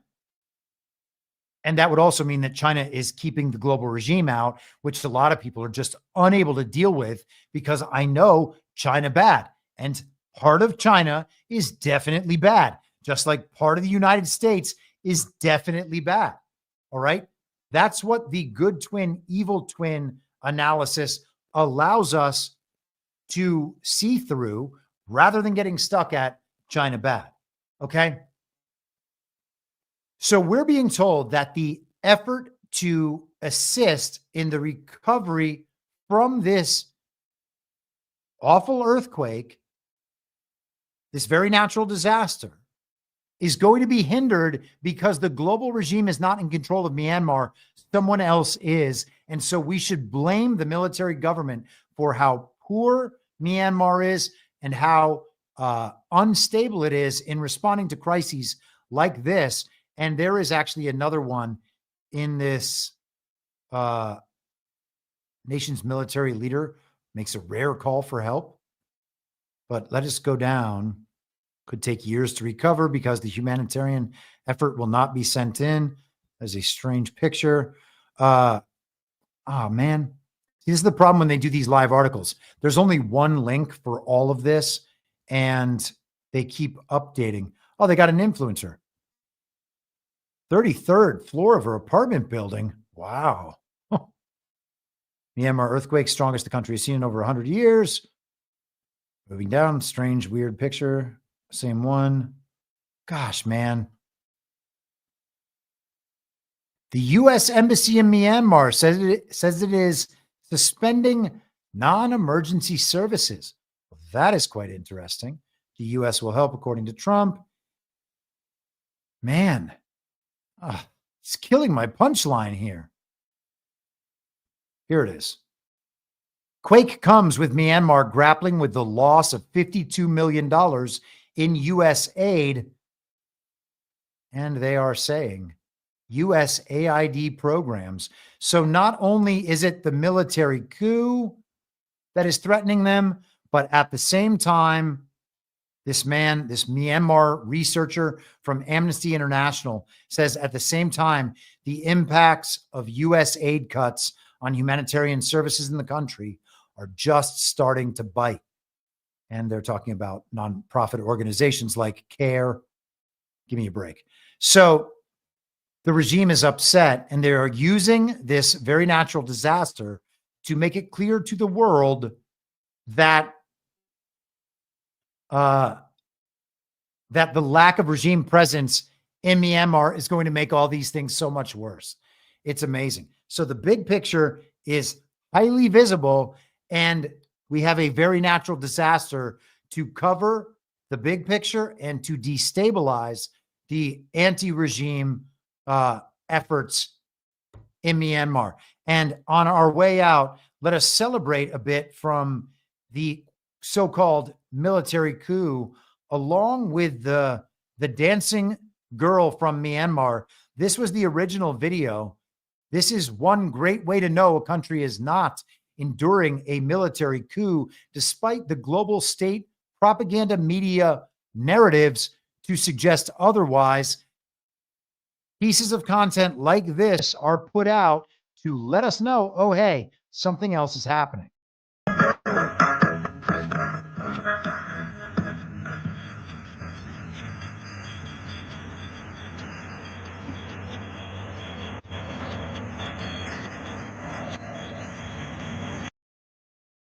Wonderful, wonderful, wonderful. Here is another, because of course that video and that girl in particular went super viral and were repurposed in an incredible number of memes.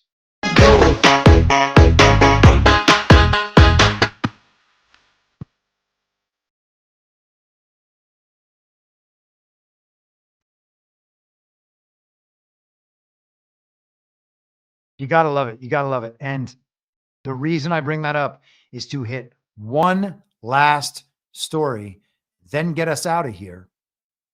This is the Wall Street Journal from Monday. Turkey's Erdogan blames opposition for violent protests. Now, every time we see the word opposition, we know exactly what that means. The opposition is always the evil twin faction when the evil twin is not in power.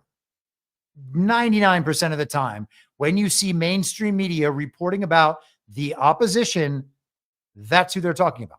So, demonstrators have turned out every day for nearly a week to decry the arrest of the Turkish president's chief political rival. Okay. So this is the same thing we saw in Belarus. It's the same thing we saw in Russia with Alexei Navalny. You can go through color revolution after color revolution after color revolution and see this same thing, right? But, so hold on, let's just do, here it is. The only ones responsible for the police officers injured in the attack of vandals, the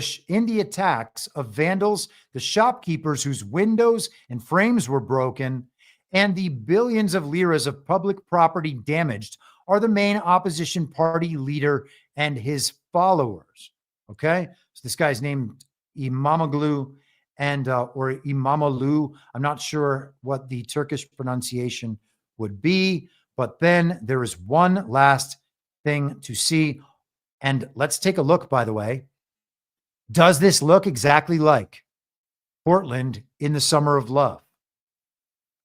I would suggest that photos like that one do indeed.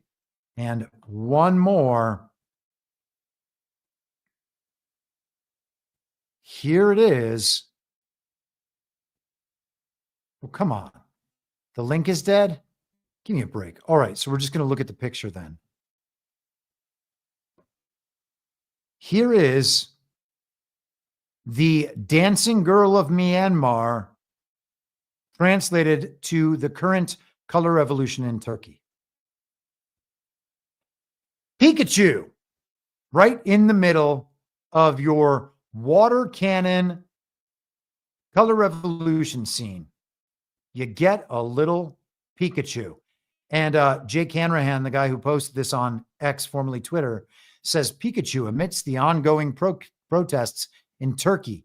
This is real, by the way. And I said, narrator, this is not real. That is your color revolution indicator. And we will see over the next few weeks that Erdogan is handling, and I'm not an Erdogan fan, all right? It's not about supporting Erdogan. It's about understanding this pattern is real. It's communicated in all the same ways. It's displayed in all the same ways. They do it always for the same purpose. A color revolution is a color revolution is a color revolution. And this is a color revolution. This is a cue that we should understand to show us this is what they're doing. They're trying to make it extra cute. Now, whether this is Ghost in the Machine telling us, hey, this is all a joke, or whether it is people on that side actually showing up like Pikachu, trying to make the thing real cute so that people have their, they get hit right in their feels. Doesn't matter either way. Color revolution is a color revolution is a color revolution. You can see it happening in country after country after country around the world. It happened here. We should recognize it in 2 seconds so that these things no longer work. And we're going to need them to no longer work if you want people to be swept up and prosecuted and taken off the streets for the next time the domestic terrorists are out there destabilizing our country. Okay. And so we can see this pattern. We know what it means. It's important to recognize it every single time. And with that, I am going to take one final peek at the chat. And that's going to be it on the Rumble Rants. I hope you guys had a good time hanging out. We're going to be back on Monday. I don't know. Do I have any other announcements? I don't believe. I think I got all the announcements out of the way. Let's just do one more ad for Rumble and Rumble associated companies before we get out of here.